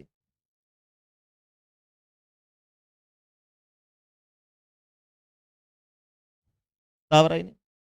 විකුණුම් සහකරුවෙකු සඳහා දීමනා එක් දිනකට 1000යි. දැන් උතන මෙහෙමයි. ඔක හිතන්න එපා විචල්ලයි කියලා. ඒ කියන්නේ එක විකුණුම් සහකරුවෙකුට එක දවසකට මෙච්චරයි. එහෙම විචල්ල වෙන්නේ නැහැ. අපි බලන්නේ එක භාණ්ඩයක් වෙනුවෙන් ඇති වුණොත් ඒක විචල්ලයි. විකුණුම් සහායකයෝ ගන්න නෙමෙයිනේ මෙතන පිරිවැයකක. මේකේ ගානේ කරනවා විකුණුම් සහායකයන් දෙදෙනෙක් බඳව ගන්නවා. එක දිනකට එක්කෙනෙකුට රුපියල් 1000යි.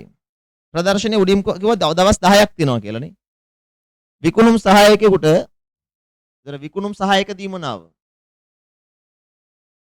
එක සහායකයෙකුට දවසකට 1000යි. ඒ වගේ විකුණුම් සහායකයෝ දෙන්නයි දවස් 10යි. රුපියල් 20000යි නේ. විකුණුම් සහායකයන්ට 20000ක් ගෙවන්න වෙනවා. දවසකට 1000 ගානේ දවස් දෙන්නෙකුට දවසට 2000යි 2000 10ක් 20000යි. විකුණන සෑම භාණ්ඩයක් සඳහාම තෑගි කරන කෝප්පය හැම එකටම කෝපයක් දෙනවා. මාක් එකක් දෙනවා. රයිට්. විචල්්‍ය පිරිවේ 100යි. කෝප්පය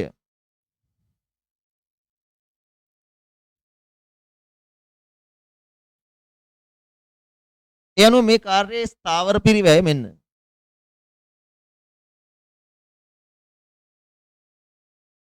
90යි. එකක විචල්්‍ය පිරිවැය 4600යි. මේකේ විකුණුම් මිල අපිට කිව්වා 8000කට විකුණුවට 120ක් අඩු කරනවා ප්‍රදර්ශනයේදී. 8000න් අඩු කරන්න 120ක්. 8000ට 120ක් කියලා කියන්නේ 1600යි. ඒ අනුව 8000න් 1600ක් ගියා කියලා කියන්නේ 6400යි නේ. විචල්්‍ය පිරිවැය 4600යි. මේ අනුව එකක් විකුණුවාම අපට ලැබෙන දායකය 1800යි නේ. එකක් විකුණුවාම දායකයක් ලැබෙනවා 1800ක. ඉතින් ওই ටික හදලා තියාගත්තම හරිය ලේසියි.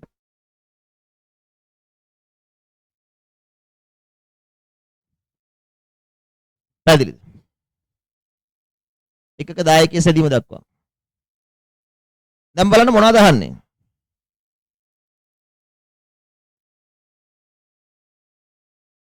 මෙම කාර්ය මුළු ස්ථාවර පිරිවැය. මෙන්න පළවෙනි ප්‍රශ්නෙට උත්තරේ. මේක තමයි එකෙන් අහන්නේ. දෙක පිරිවැය ආවරණය කරන්න විකිණිය යුතු එකක ගණන. ඒ කියන්නේ බ්‍රේක් ඉවන් පොයින්ට් එකනේ.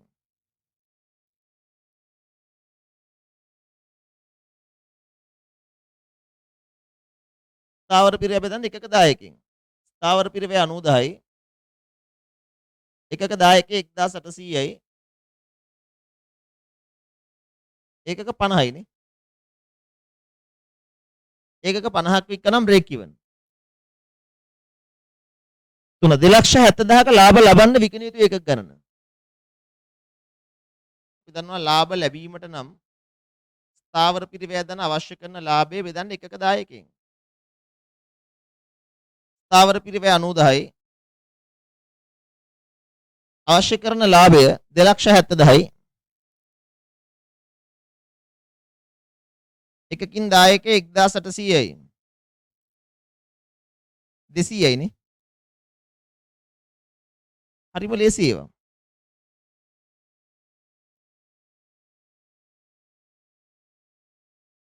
හතර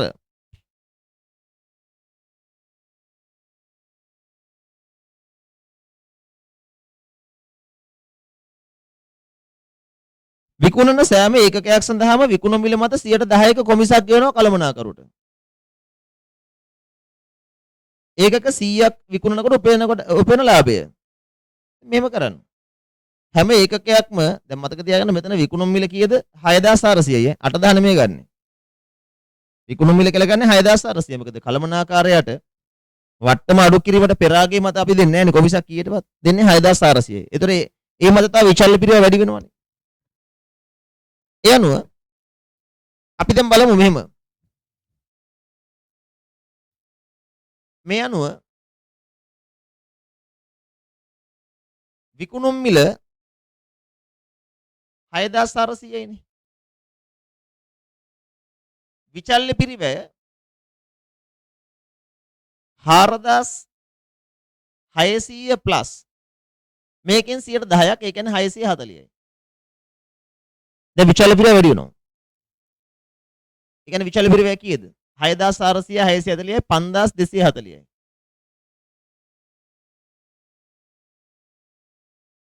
ඒ කියන්නේ දැන් එකක දායකයෙක් කීයද? 1160යි නේ. දැන් දායකයෙක් 1160යි. ඒකක 100ක් විකුණනවා.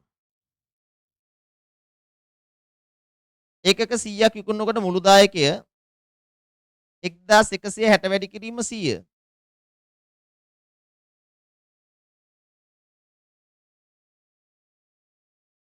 1,16,000යි.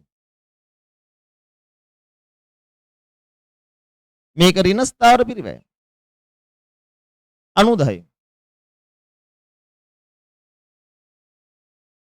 යනු ලාභය කීයද? 26000යි.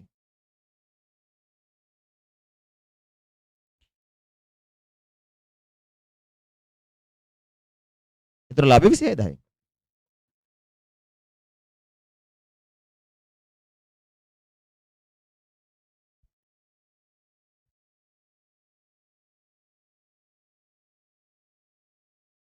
හරිද?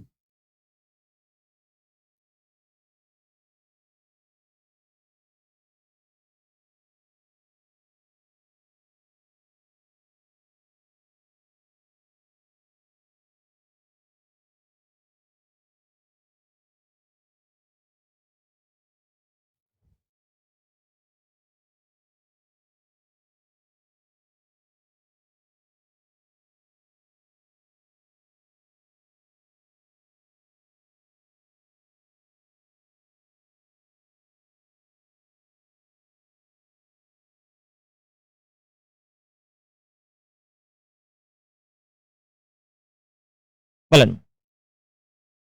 ඊළඟ ගාන.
බලමු.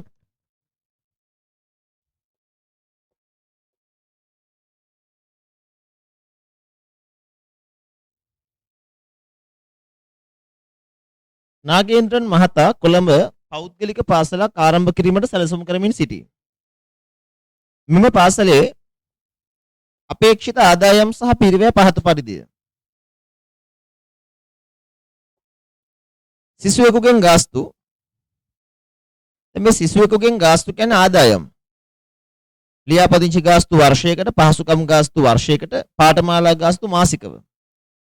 පිරිවැය පාඨමාලා අත්පොත මුද්‍රණයේ සිසුවෙකුට මාසිකව, ලිපි ද්‍රව්‍ය සිසුවෙකුට මාසිකව, ක්‍රීඩා වියදම් සිසුවෙකුට මාසිකව, ගොඩනැගිල්ල සඳහා කුලිය මාසිකව, වැටුප් මාසිකව, ප්‍රචාරණ හා ප්‍රවර්ධන මාසිකව.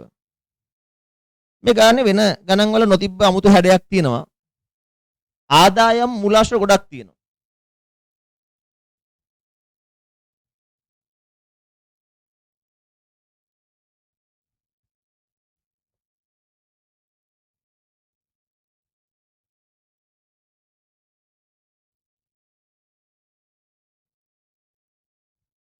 බලමු එතකොට මම මේකේ මෙහෙම කරන්නම්. ආදායමුත් වෙනම ගන්නවා. මුළු ස්ථාවර පිරිවැයත් ගන්නවා.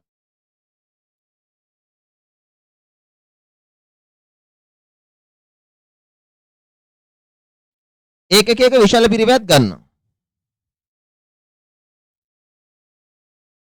සිසුවෙකුගෙන් ගාස්තු. දැන් මේ ගානේ අපිට හදන්න වෙන්නේ පිරිවැය ඒකකයේ තමයි එක ශිෂ්‍යයෙක්. පිරිවැය ඒකකයේ එක ශිෂ්‍යයෙක්. එක ශිෂ්‍යයෙකුගෙන් එක මාසික ආදායම. එක වාර්ෂික ආදායම. මොකනේ ආදායම කියන්නේ? එක් ශිෂ්‍යයෙකුගෙන් ලැබෙන එක අවුරුද්දක ආදායම. ඕක තමයි ආදායම කියන්නේ. අපි මේ ගාන හදන්නේ අවුරුද්දකට. ලියාපදිංචි ගාස්තු වර්ෂයකට 12000යි. ආදායම විදියට ලියාපදිංචි.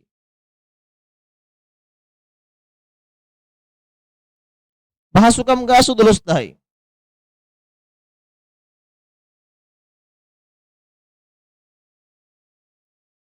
පාඨමාලා මාසිකව තමයි 10000.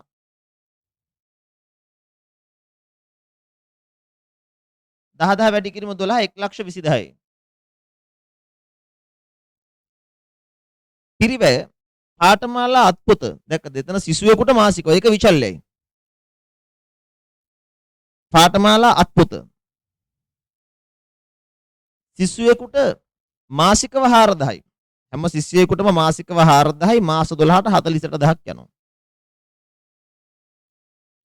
ලිපි ද්‍රව්‍ය සිසුවෙකුට මාසිකව 3000යි.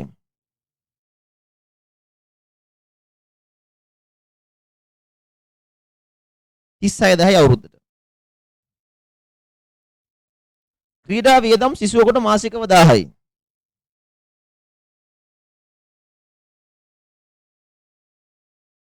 12000යි. ගොඩනැගිල්ල සඳහා කුලිය මාසිකව 4000යි. නමුත් ඔයාලා දන්නවා ගොඩනැගිලි කුලිය කියන එක ශිෂ්‍ය ගාන අනුව වෙනස් වෙන්නේ. දැන් බලන්න මේ පිරිවැය තුනම සිසුවෙක් වෙනුවෙන් වෙනස් වුණා. ගොඩනැගිලි කුලිය ශිෂ්‍යෙක් වෙනුවෙන් වෙනස් වෙන්නේ නැහැ. මාසිකව තමයි. නමුත් ඒක ශිෂ්‍යෙක් වෙනුවෙන් වෙනස් වෙන්නේ නැහැ. 40000 වැඩි කිරීම 12.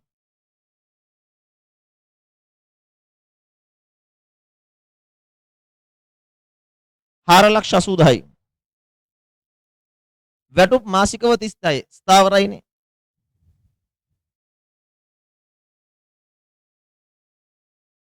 වැඩි කිරීම 12.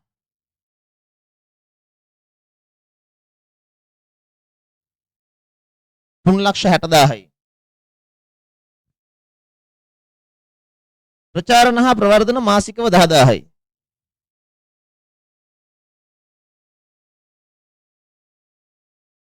ලක්ෂ 20000යි. ඔච්චරයි. මේ අනුව ශිෂ්‍යයෙක්ගෙන් ලැබෙන ආදායම 1,44,000යි. මුළු ස්ථාවර පිරිවැය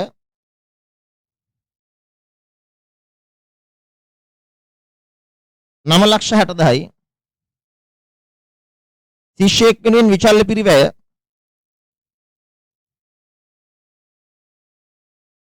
96,000යි.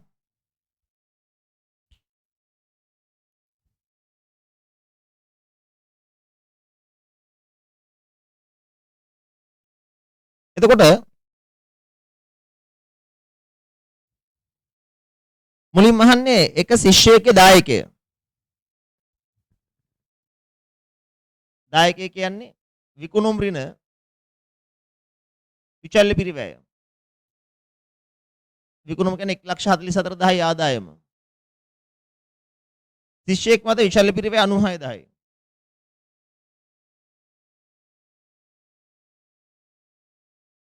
යනු ශිෂ්‍යයෙක්ගේ දායකය 48,000යි. දෙක පාසලේ මුළු වාර්ෂික ස්ථාවර පිරිවැය මේ තියෙන 9,60,000යි.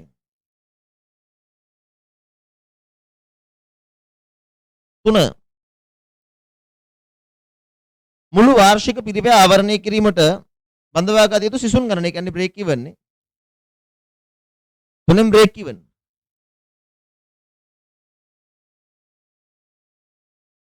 ස්ථාවර පිරිවැය 9,60,000යි. එක්කෙනෙක්ගේ දායකය 48,000යි.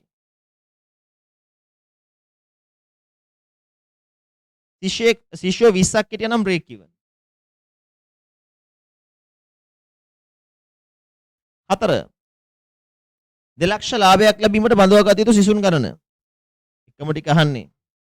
ලාභයක් ලබන්න උන් නම් ස්ථාවර පිරිවැයට අදාළ කරන ලාභය එකතු කරලා දායකයන් බෙදන්න. ස්ථාවර පිරිවැය 9,60,000යි. ලබන්න ඕනේ ලාභය 2,40,000යි.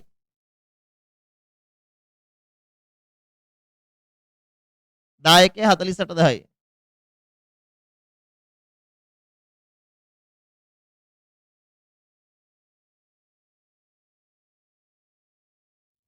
නේ.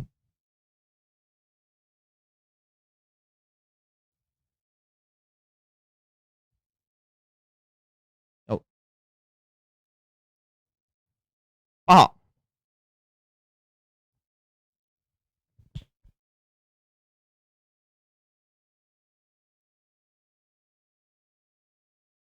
ශිෂ්‍යයෝ 50 දෙනෙක් බඳව ගන්නවලු. ඉන් 10 දෙනෙක්ගෙන් පාඨමාලා ගාස්තු අය කරන්නේ නැහැ. අපේක්ෂිත ලාභය හෝ අලාභය. ශිෂ්‍යයෝ 50ක් අය බඳව ගන්නවා. එතන මේ 50න් ලැබෙන ආදායම ගන්න. මෙතෙන්දී හදන්න යන්න එපා අර සුපුරුදු සූත්‍ර දාලා. ඒතර අපිට වරදිනවා.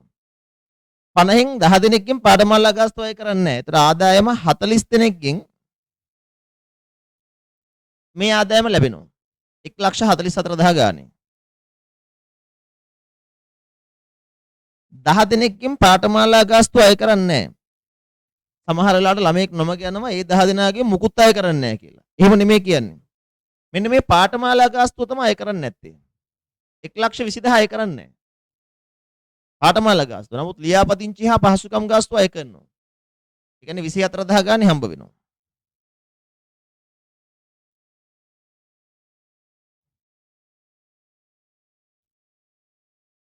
එතකොට මෙන්න ආදායම.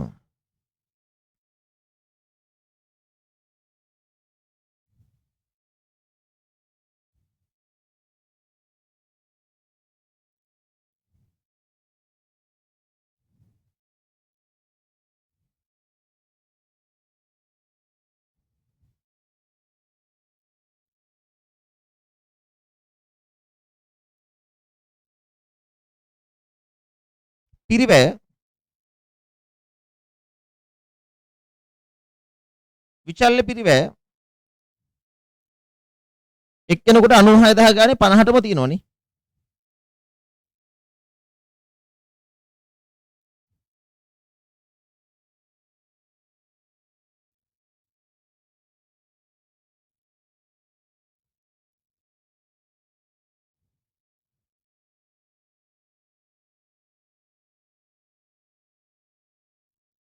මේකෙන් අඩු කරන්න ෆික්ස් කොස්ට්.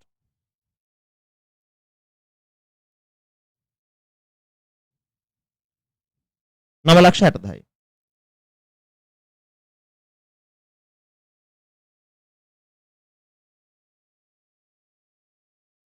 මෙන්න ලාභය. ලක්ෂ 60න් ලක්ෂ 40ට ගියම ලක්ෂ 12යි. ලක්ෂ 12න් 9 ලක්ෂ 40 60 දාකට කරාම 2 ලක්ෂ 40යි නේ.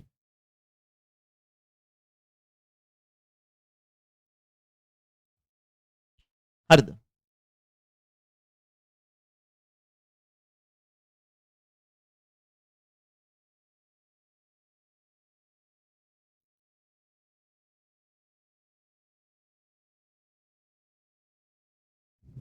මේකට වෙන විකල්ප විසඳුම් තියෙන්න බෑ මේක තමයි ක්‍රමය නේ.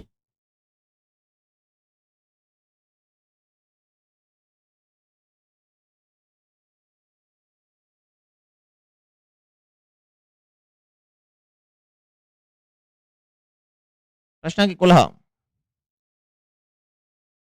පාඨමාලා ගාස්තු මාසික වන නිසා 12න් වැඩි කරන්නේ නැද්ද? වැඩි කරලා තියෙන්නේ. මේ වැඩි කරලා තමයි තියෙන්නේ. පාඨමාලා ගාස්තු මාසිකව 10යි මාස 12ට 1,20,000යි. වැඩි කරලා තමයි තියෙන්නේ.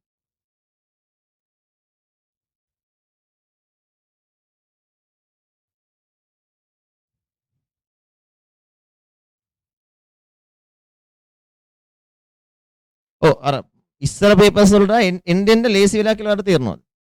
අර මුල් කාලේ ඇවිල්ලා තියෙන පේපර්ස් අමාරුයි. මම ඒකේ මුල එතරම් දැන් මුලින්දම හදාගෙන ආවේ ඒකයි. මුල කාලේට වඩා එන්න නිකන් එකම චුට්ට අහන්න අරගෙන අර පොඩ්ඩක් ස්ථාවර විචල බිරය විතරක් පටලවලා තියෙනවා. 2011 වෙනකන් අමුතු රටාවක් ඇවිල්ලා තියෙනවා. ඔයාලට තේරෙනවද 2012න් පස්සේ වෙන පැත්තකට විභාගෙ හැරිලා තියෙනවනේ.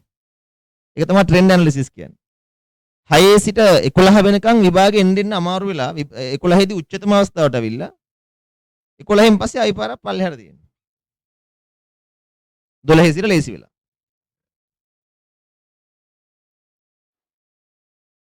ඊළඟ 2016න් පස්සේ ප්‍රශ්න කරන්නේ නැද්ද? කරනවා මං කියවනේ පේපර්ස් ටිකම කරනවා කියලා. ප්‍රශ්න පත්‍ර ටික තෝරාරන් කරනවා මං දැන් ඊට පස්සේ අපි ලබන සතියේ මේ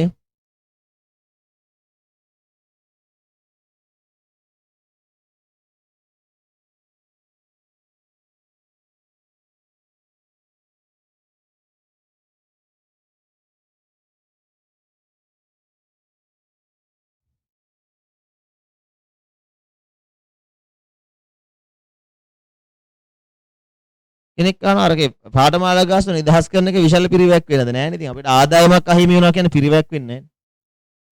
අපි ලබන සතියේ ඔයාලත් එක්ක කරමු SLFRS 15 මං කලේ නෑ නේද? ගනුදෙනු කරුවන් සමග ඇති කරගත් කිවිසුම් වලින් ඇති වූ පාරේ.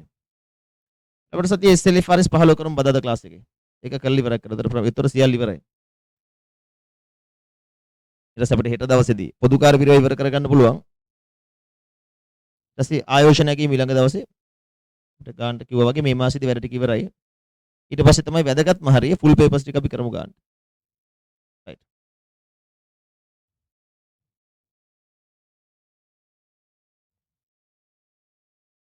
මෙතන තියෙන අන්තිම ප්‍රශ්නය.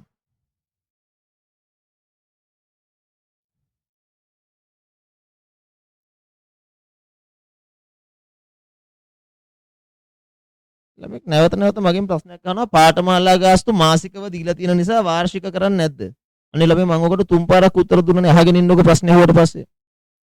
පාඨමාලා ගාස්තු මාසිකව තියෙන නිසා වාර්ෂිකව කරන්න තමයි මේ 12න් වැඩි කළේ. මේ තියෙන්නේ 12. 10 12න් වැඩි කළාම 1,20,000යි. මම ඔකට තුන් පාරක් උත්තර දුන්නානේ ඔයාගේ ප්‍රශ්නෙට. මේක 12න් වැඩි කළා තමයි 1,20,000 ගල්ලා තියෙන්නේ. ඉතින් අයියෝ මගෙන් අහන්නේ ඇයි වැඩි කරන්නේ නැද්ද කියලා නේ. වැඩි කළා තමයි තියෙන්නේ. නැත්තම් 10 10 එන්න බෑ මෙතෙන්ට. ඉතින් 10 10 12න් වැඩි කරපු නිසානේ 1,20,000ක් වුනේ. නේද? ඔය ප්‍රශ්නේ අහලා ඩිස්කනෙක්ට් කරනවද මන්ද? ප්‍රශ්නේ අහනවා යනවා. ආයෙ ඇවිල්ලා අහනවා එහෙමද? බලන්න. අන්තිම කොටස. අවසාන ප්‍රශ්න. අර ළමෙක් අහලා තිබ්බ ප්‍රශ්නයක් 17 16න් පස්සේ අපිට ටික කරන්නේ නැද්ද? ඒකට මට තව විදිහට උත්තර දෙන්න. ඉතින් කරන්නකෝ. ඒ පාස්වර්ඩ්ස් පොත් තියෙන අරගෙන කරලා බලන්න. මමත් කරනවා. මට කලින් ඔයා කරන්න. හරිද? ඕනේ කෙනෙකුට කරන්න පුළුවන් ඕනේ වෙලාවක. මං කරනකම බලන් ඉන්නවනේ. ඒකනේ තේරුම. ඒ මං කරනකම බලන්න කරන්නකෝ. ඊට පස්සේ මං කරද්දි බලන්න හරිද කියලා. දැන් මුළු සිලබස් එකම දන්නවා. ඒ නිසා ඕනේ ප්‍රයෝගයක් කරන්න පුළුවන්.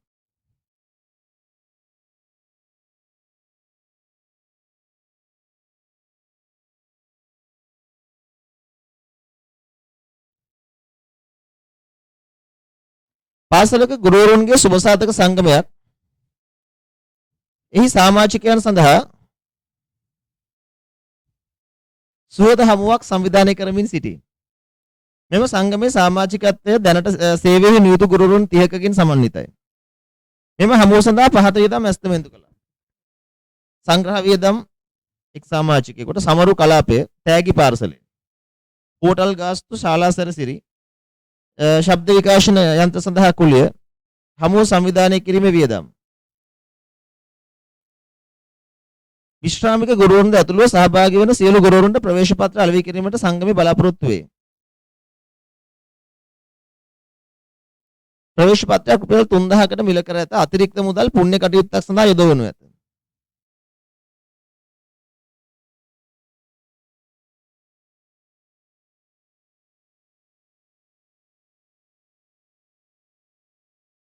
මේකේ මේ තොරතුරක් අඩුයි නේද?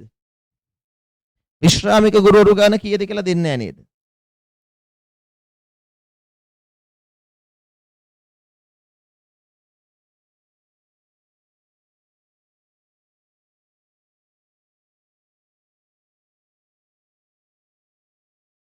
මට බලපළම මට කියන්න විශ්‍රාමික ගුරුවරු කීයද? මගේ ගාතේ මේ පාස් පේපර්ස් පොත ඉන්න බලන්න.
මේක කියන්නේ මෙහෙමයි.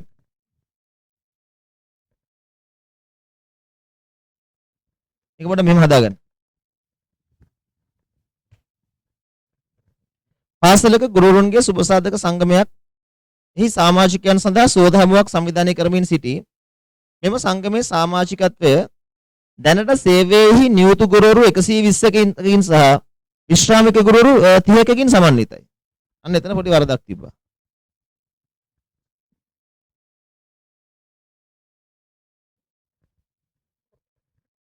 අන්න එතන මේක කියනවා දැනට සේවයේහි නියුතු ගුරුවරුන් මගේ print එකලා තියෙන 30කින් සමන්විතයි කියලා. ඒක කියන්නේ දැනට සේවයේහි නියුතු ගුරුවරුන් 121කින් සහ විශ්‍රාමික ගුරුවරුන් 30කින් සමන්විතයි.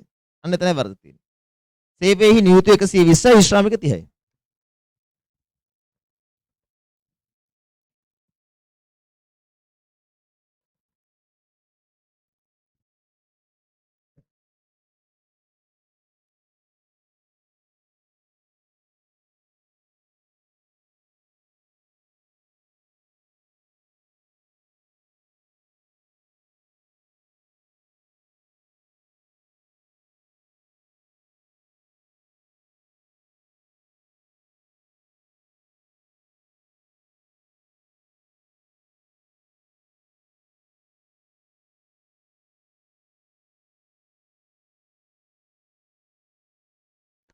බලමු.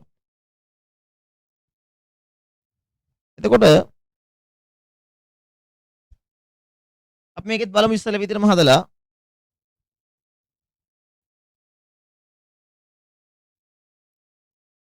total fixed cost ඒත් එක variable cost per unit සංග්‍රහ වේදම් එක සමාජිකයෙකුට 1100යි variable cost නේ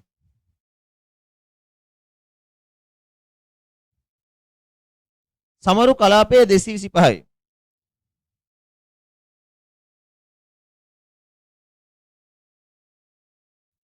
තෑගි පාර්සලයේ 775යි.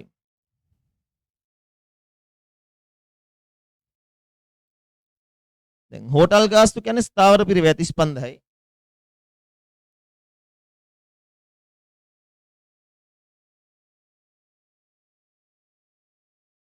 ශාලා සැරසිරි 5000යි.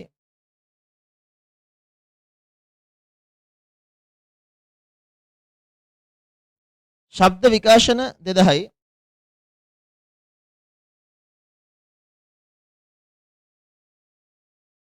හමුව සංවිධානය කිරීමේ වියදම 3000යි.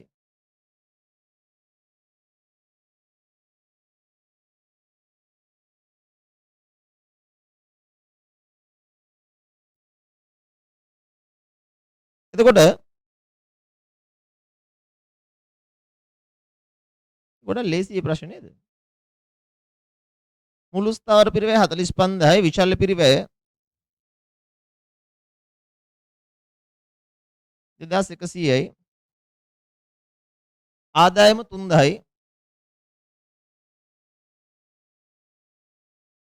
විශාල පිරිවැය 2100යි. ඒතර දායකය 900යිද?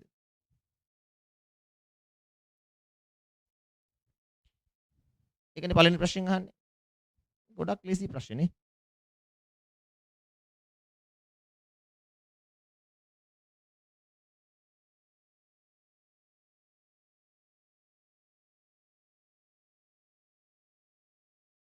එතකොට දෙකෙන් අහන්නේ මේක තමයි පළවෙනි ප්‍රශ්නෙන් අහන්නේ. ආදායම. සෝරි දායකය. දෙකෙන් අහන්නේ බ්‍රේක් ඉවන්. ස්ථාවර පිරිවැය 45000යි, දායකය 900යි.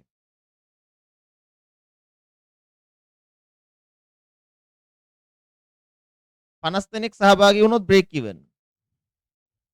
3 සියලුම ගුරුවරුන් සහභාගී වේ නම් පුණ්‍ය කටයුත්තකට පරිත්‍යාග කළ හැකි මුදල කීයද? ඒ කියන්නේ ලාභෙනේ කියන්නේ අතිරික්තනේ පුණ්‍ය කටයුත්තකට යොදන්නේ. ඒතර දැනට ඉන්න ගුරුවරු 120යි, විශ්‍රාමික ගුරුවරු 30යිනේ. ඒ වුණොත් එහෙම ආදායම අපිට ලැබෙනවා 150කකින්. එක්කෙනෙකුගෙන් දායකයන් 900ක් තියෙනවා.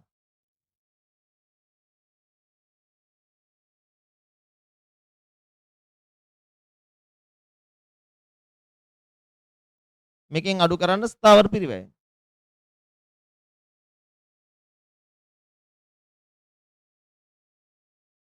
පුණ්‍ය කටයුත්තකට දාන්න පුළුවන් නේද 90000ක්.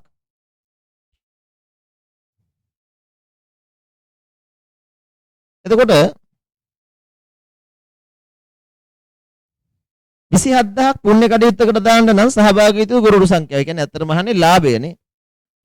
27000ක් ලාභ ලබන්න. ස්ථාවර පිරිවැය දන අවශ්‍ය කරන ලාභය බෙදන්න එකක දායකෙන්. ස්ථාවර පිරිවැය 45000යි. පුණ්‍ය කටයුත්තකට පරිත්‍යාග කරන්න ඕනේ 27000යි. එකක දායකය 900යි.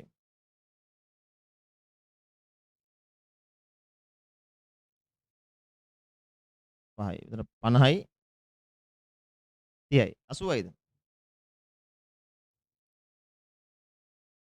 4ට 80යි නේ. ඊළඟ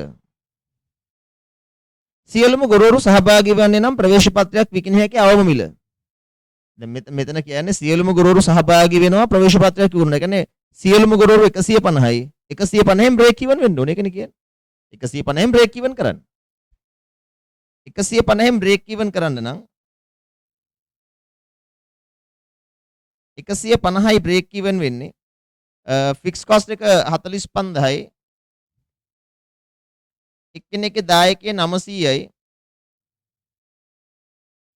සෝරි. අපිට හොයන්න ඕනේ දායකය එතකොට. කීයද?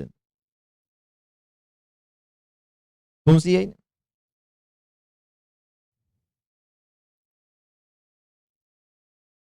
එහෙමනේ.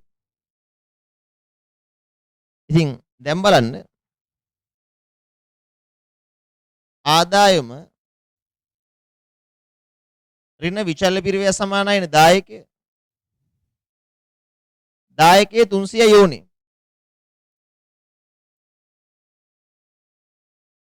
විචල්්‍ය පිරිවැය 2100යි. එහෙනම් ප්‍රවේශ පත්‍රයක් විකුණන්න පුළුවන් කීයකටද 2400කටනේ. ඒ වුණොත් ප්‍රවේශ පත්‍රයක් විකුණන්න පුළුවන් 2400කට. හරිද? අන්තිම විශ්‍රාමික ගුරුවරුන්ට ප්‍රවේශ පත්‍ර මිලදී ගැනීමට අවශ්‍ය නොවන්නේ නම් සහ ඔවුන්ගෙන් 24 දිනක පැමිණීම අපේක්ෂා කරයි නම් මුළු පිරිවැය ආවරණය කිරීමට විකුණිය යුතු ප්‍රවේශ පත්‍ර සංඛ්‍යාව. විශ්‍රාමික ගුරුවරු ප්‍රවේශ පත්‍ර මිලට ගන්න ඕනේ නැහැ. එයාලගෙන් 24 දිනක අපි එයි කියලා අපේක්ෂා කරනවා. මුළු පිරිවැය ආවරණය කරන්න කොච්චර ප්‍රවේශ පත්‍ර විකුණන්න ඕනද? එක එක ක්‍රම වලට හදත හැකියි. මට හිතෙනවා මේක මෙහෙම හදුනා ලේසි කියලා.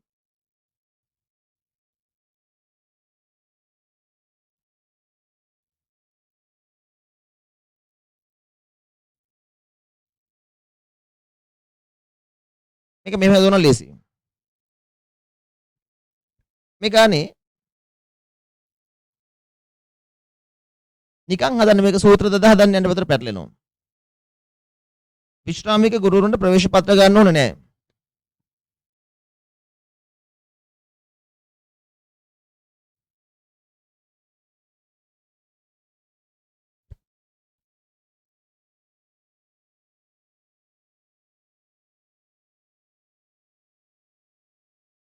බලන්න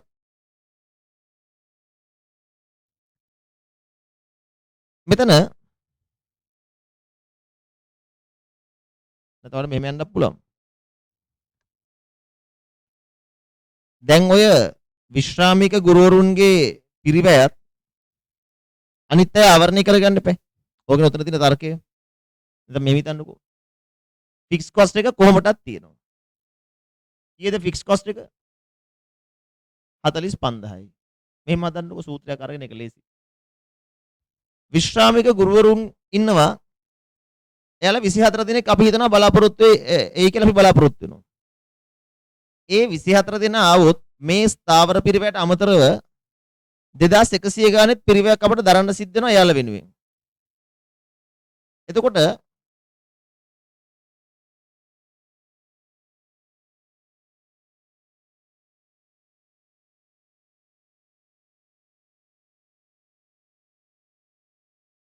මේ ව්‍යාපාරේ ඔක්කොම 95400ක් දැන් කවර් කරගන්න ඕනේ නේද? ඉන්න අනිත් අය. එන අයගෙන් 95400ක් කවර් කරන්න. මොකද ෆික්ස් කොස්ට් එකත් කවර් කරන්න ඕනේ. අර විශ්‍රාමික ගුරුවරුන්ගේ ගානත් කවර් කරගන්න ඕනේ. ඉතින් ඔහොම දාලා දැන් ඔතන මේ ගාන ස්ථාවරයි කියලා දාලා සමච්ඡේදන ලක්ෂය දුවනම් උත්තර එනවනේ.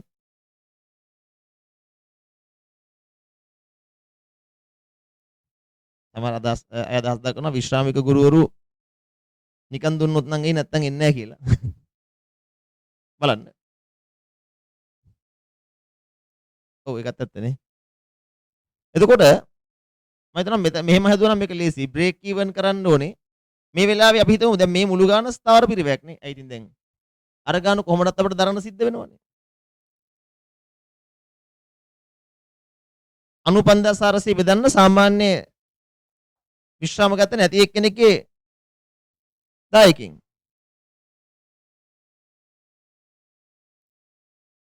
උඩින් කෙනා ප්‍රවේශ පත්‍රයක් අලෙවි කරන්නේ 3000කට නේ.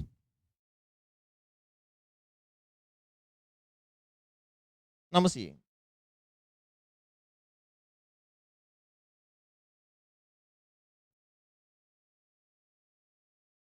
106යි.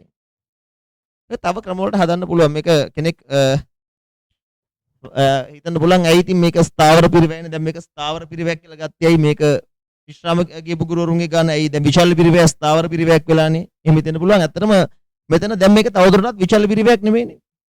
ඒ ඉතින් විශ්‍රාම යන ගුරුවරුන් වෙනුවෙන් කොහොමදත් ඒ ගාන ඉන්න අය දරන්න එපා. ඒක ඉන්න අය මත වෙනස් වෙන්නේ නැහැ නේ දැන්.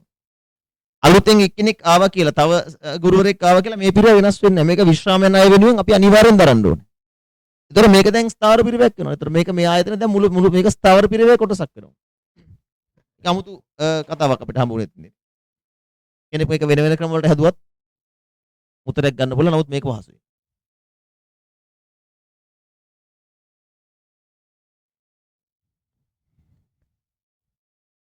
හරි මට හිතෙනවා පාඩම ඇති අපි ගණන් ගොඩාක් හැදුවා. අපි ඊට පස්සේ ෆුල් පේපර්ස් කරනකොට ඉතුරු ගණන් ටික අපි තියාගමු.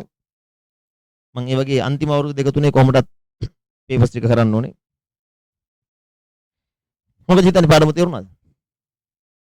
හොඳට තේරුණාද? දැනුණාද නිකන්?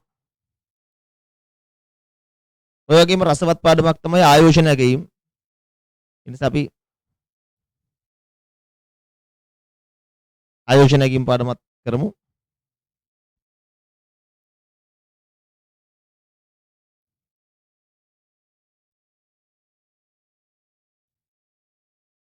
දැන් ඔයාලා මොකද හිතන්නේ ළමයි ඔයාලා accounting ගැන විශ්වාසයක් ඇවිල්ලා තියෙනවද?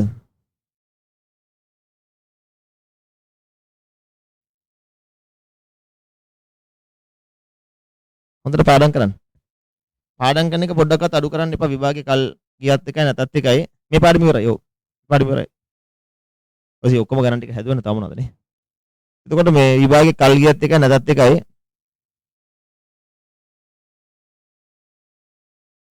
අපි කරන වැඩ ප්‍රමාණය ওই විදිහටම කරගෙන යමු. පොඩ්ඩක්වත් අඩු කරන්න එපා.